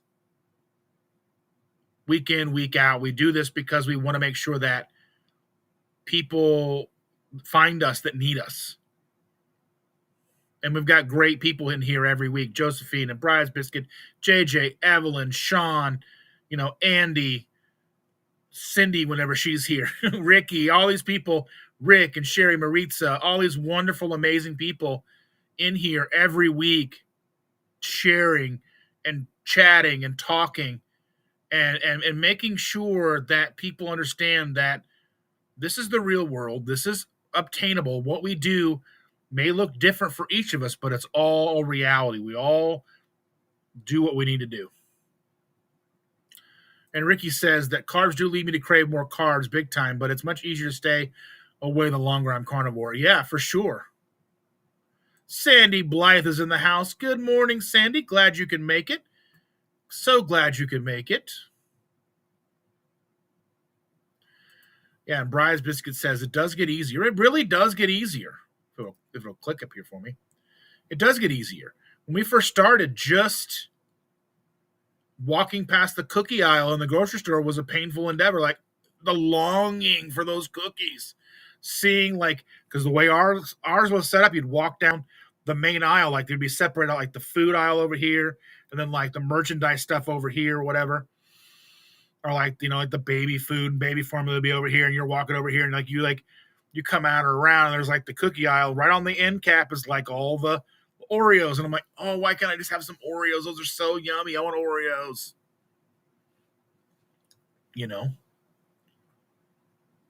And Ricky says, I cooked an Angus chuck roast that I dry brine for 24 hours with Redmonds, and I'm going back to cooking all chuck roast from frozen. Sounds amazing. It wasn't as tasty, even though it sat salted for 24 hours. When I cook them from frozen solid, they're just better. $3.50 for 1 hour and 10 minutes for 2.5 pounds. That's not bad. And Evelyn says, I don't like it when the chat disappears for replay. Sometimes it can't be helped. But if you edit anything with any of these things, like you cut out like the intro, like if I were to go and cut out the countdown, the chat would go away. So I leave it all up.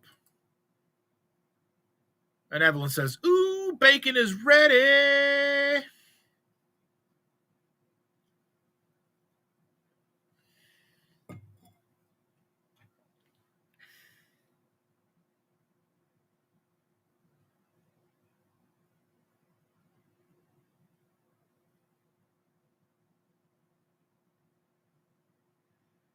I'm texting with Chandra.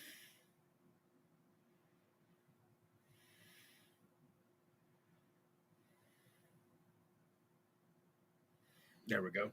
Just sending her a text. She's at work, and she talks to me every once in a while.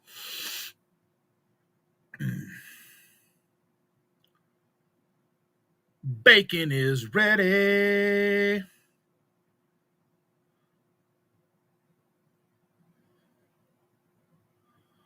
And John Guggenheim has a question.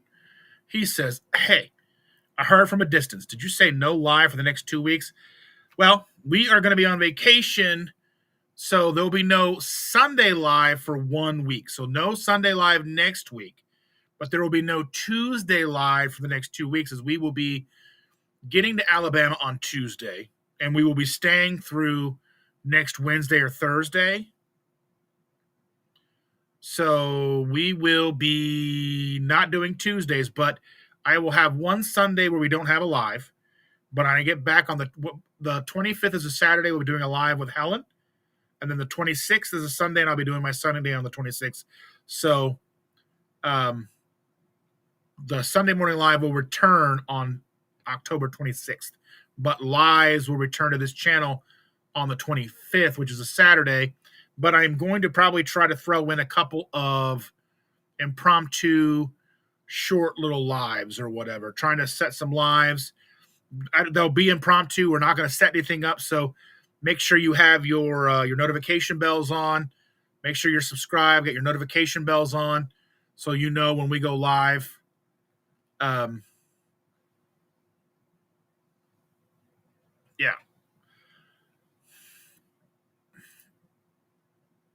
Evelyn said, "Just broke my 60th hour fast besides the sip yesterday. Bacon and eggs for breakfast after bone broth. Oh, yeah." And Jerry sent me a WhatsApp question. Let me see what that looks like.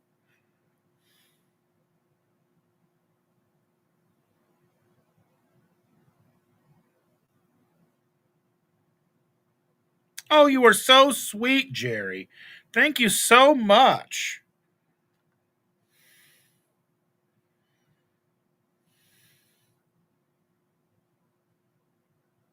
Do you want me to put that on screen, Jerry? I'll do it. I'll put it up on screen here.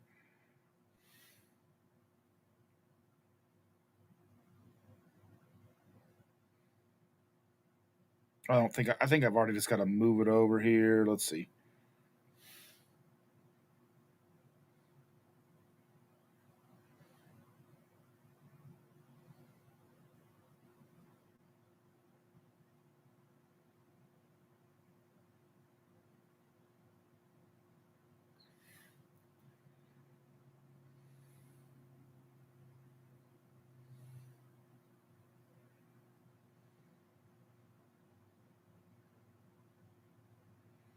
I do need to edit this a little bit. It's got my phone number on here, so I'm going to edit out the phone number a little bit. Guys don't need to see my phone number.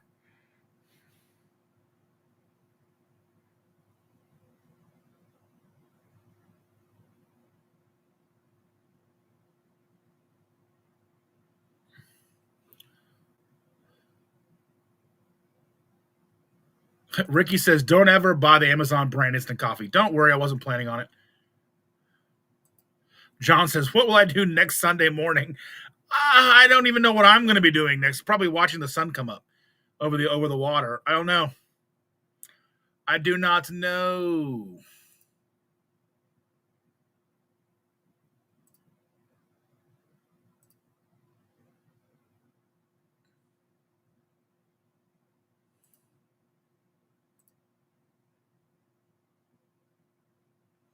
Jerry, you're the sweetest lady.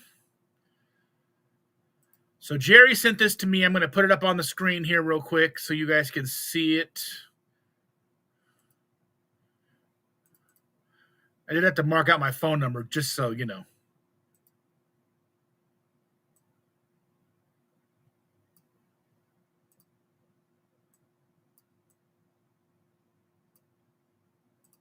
Thank you so much, Jerry. You're the best. I appreciate you so very much. She gave us $50 gift for my vacation. Thank you so very much, Jerry. You're so very sweet and kind.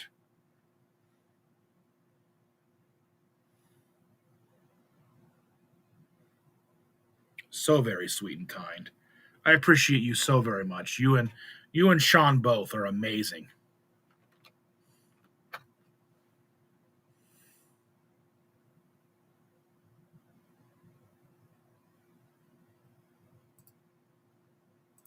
Thank you so much, dear. I appreciate that so very much.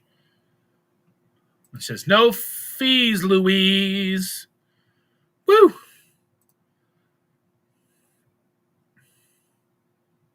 Truly amazing. Balloons. There we go. Jerry, do you like fireworks or balloons? You can have both, Jerry. Fireworks and balloons.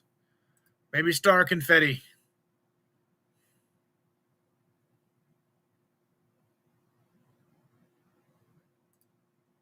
Stage lights.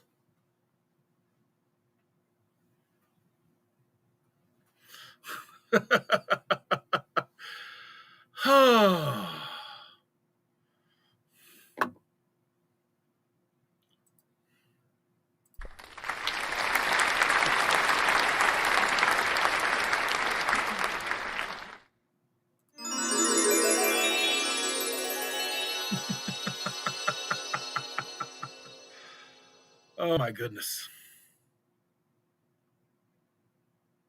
All you guys are so sweet for being here, hanging out with us, being so generous.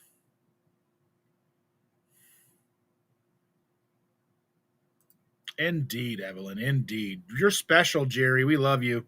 I'm special, but like helmet special. But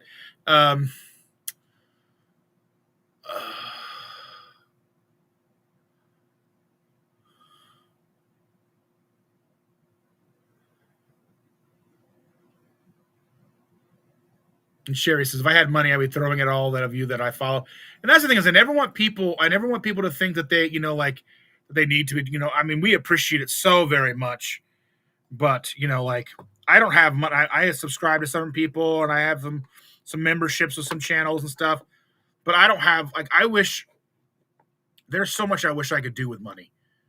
Like if I had money, if I had money, I would do so much stuff. I would be, oh man. I'd do so much cool stuff. Like if I had the money, I'd just be like, you know what? KPL, I'll buy all the tickets and just give it to whoever want to go. Or things like that. That's just what I would do. John Gugahan says, I have a great time next week. I'm off for a bike ride. Can't pass this beautiful weather. I have to get out and enjoy it. Yeah, 100%. John Gugahan, you have a wonderful rest of your week. I will try and do my best to go live here and there during the weeks that I'm gone. A week and a half-ish that we're gone, 2 weeks that we're gone.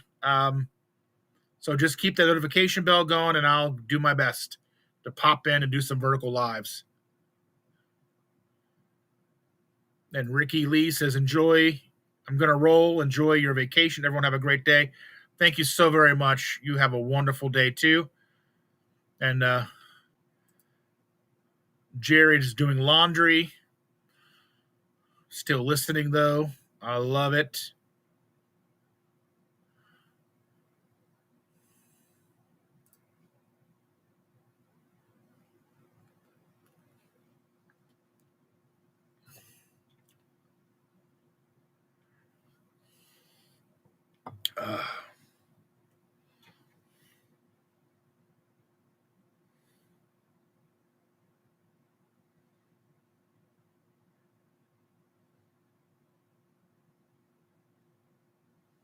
I love it so much.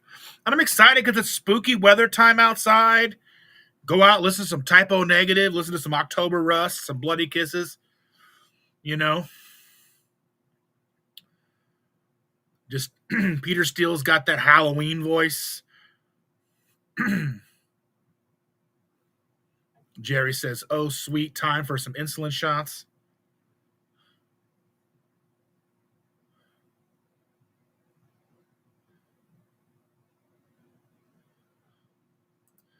Sean, you guys have a good time. It says time for Shell and I to go to our monthly competition. Good luck, my friend. I know you'll do very well. And let me know how you do. I appreciate you being here. Thank you again so very much, Sean. I can't express to you how much it truly does mean to me, my friend. Girl, you spy my insulin with your sweetness. Oh, my goodness.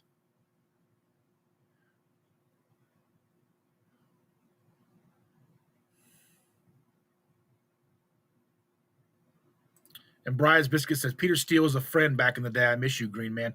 I only got to meet him once. We were, it was 1999. They were on tour with Cold Chamber. Cold Chamber opened up for them, and they were headlining. And a friend and I were standing outside of the venue, and we're just standing there waiting for friends. And Peter comes out of the venue, like out with everybody else, and just walks over to us, like just straight over to us, shakes my hand, and he's like, "I've got to go on the bus. I'll be back on like 5 minutes." And I was like,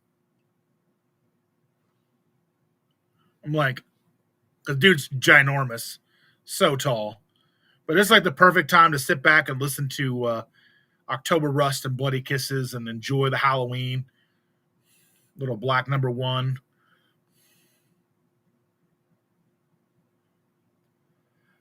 Bride's Biscuit, we got to talk, okay? Because if you, oh my goodness gracious. Oh man, I need to get you in touch with some people if you want to be on some lives and talk about this stuff. I've got friends that do all the music stuff, and talking about grew up in the same area in Brooklyn, used to set up carnivore pre-typo shows. That's incredible. Oh, that's so incredible.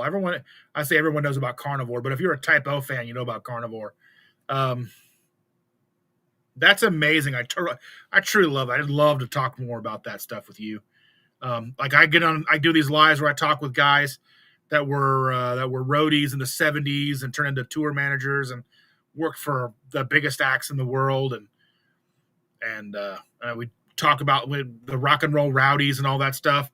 If you wanted to talk on some stuff about the old Brooklyn days, I've got friends who would love to have you on their channel and all that stuff. I'm sure, talk about all the shows and all that stuff, like for real.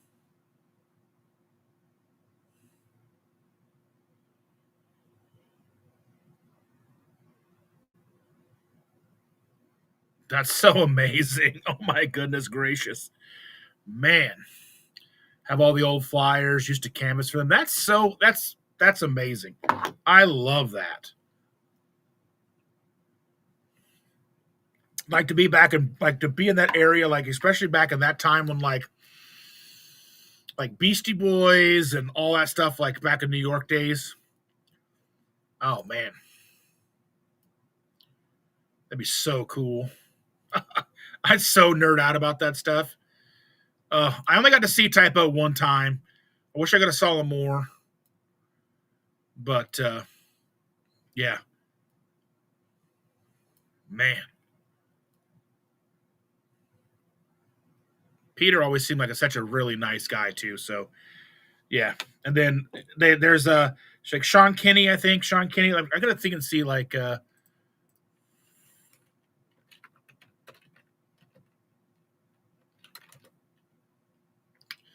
Typo and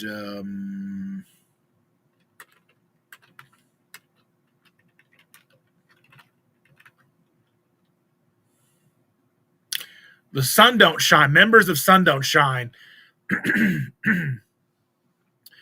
a band called Sun Don't Shine, which is previously known as I Am, features Typo Negatives, Kenny Hickey, and John Kelly, along with Kirk Weinstein, and Todd Strange from Crowbar and Down. Another supergroup is Silver Tomb, which includes Kenny Hickey and Johnny Kelly. Oh man, that Sun Don't Shine stuff is so good. If you haven't had a chance to listen to it, it's so good. Let me, I don't know. Hung out with them too. My band played CBGBs back in the mid 80s. Oh, man, you're just killing me over here. Oh, my goodness gracious. But yeah, Sun Don't Shine. That stuff is good. I hope they put out a full album.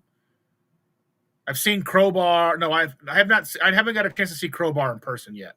But I've seen I Hate God, and I've seen Typo Negative, and yeah. Josh Silver produced your band's album? Man, killing me over here. Oh, man, that's so amazing.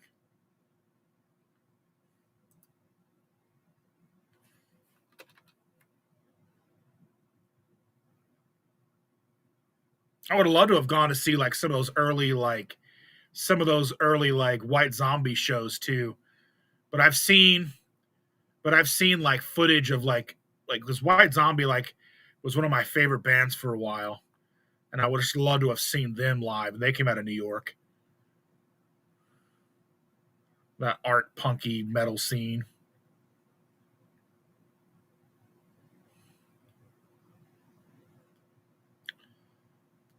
See, I love this. You never know who you're going to run into and how like, you know, how things are more intertwined with like music and yeah, crossover scene. Yeah, I love that. I love that. Because I do live sometimes when we talk about movies. I do lives where we talk about music.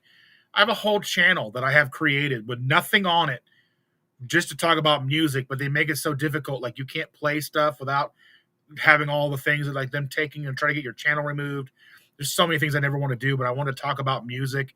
I'd love to like just pick people's brains about music like I do about, you know, on like in this stuff with diet and all that stuff. Long 3-hour conversations with people. I would love that.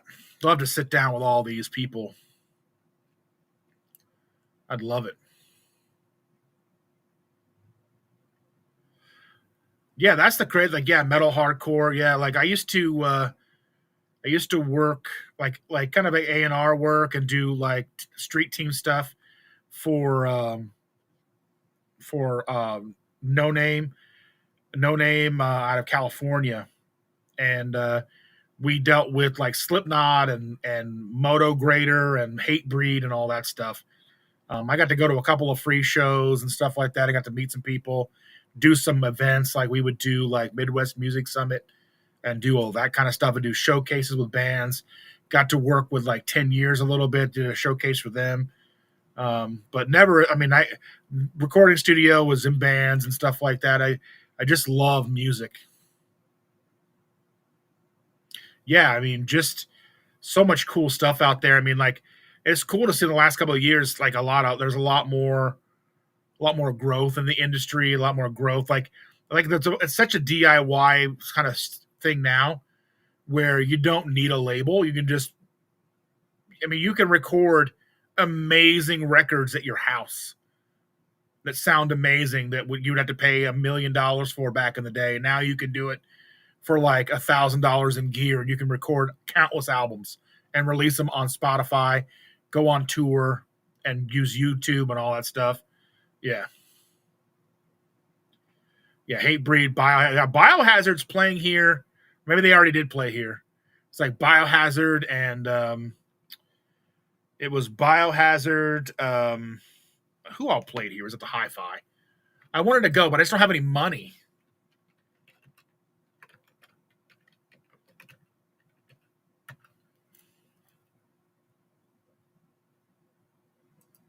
Yeah, it was October the 4th. It was Biohazard with Onyx. Yeah, with Onyx.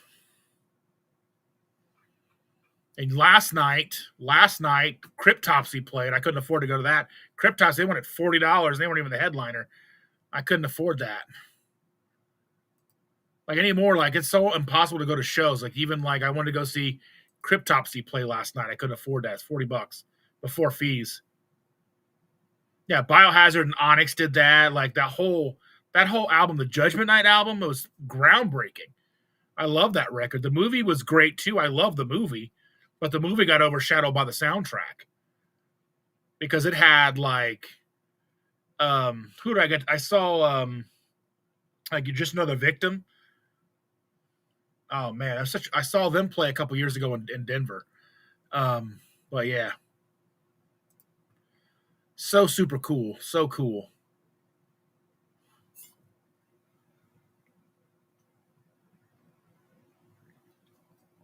And the dude from Biohazard was in that HBO series, and then Jamie Josta was doing stuff for a while. I was listening to Jamie Josta's podcast for a while, but I don't even know if he still does that.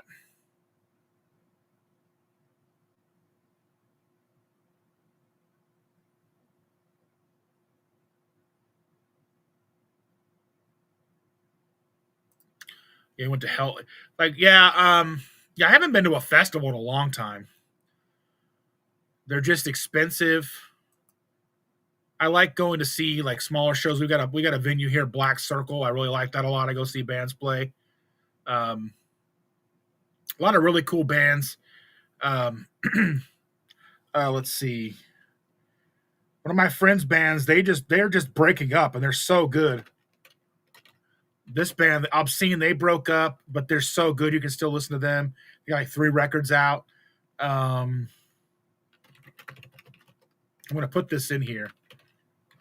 Let's see, Mother of Graves. I'm trying to think of all the bands that we've got going on right now that I love.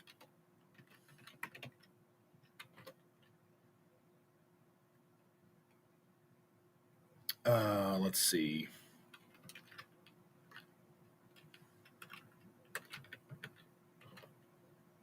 I think it's Ritual, or is it? Which way is it?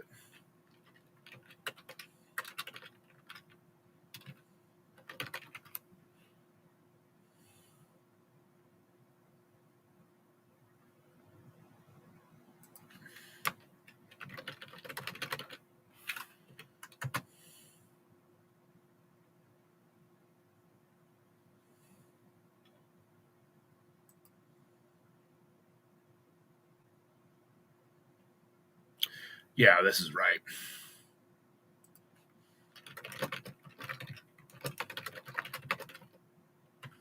Yeah. I mean, realistically, music saved my life. Music saved my life in the beginning when I was a teenager. Like, just being like, we'd go to like a little venue. We go to the Emerson Theater early on, and I would go every weekend and see just anybody and everybody that would show up. And music was really one of those things that just kind of held me together. And then as time went on, then obviously keto and all that stuff is really what that is. But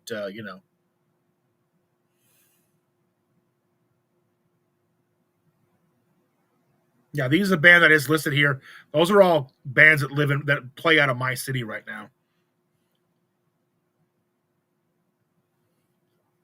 Uh,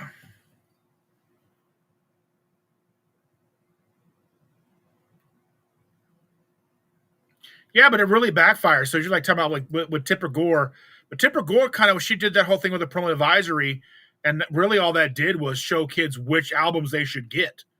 So like you got to remember that they're trying so hard to we need to put a parental advisory on these albums so the parents know.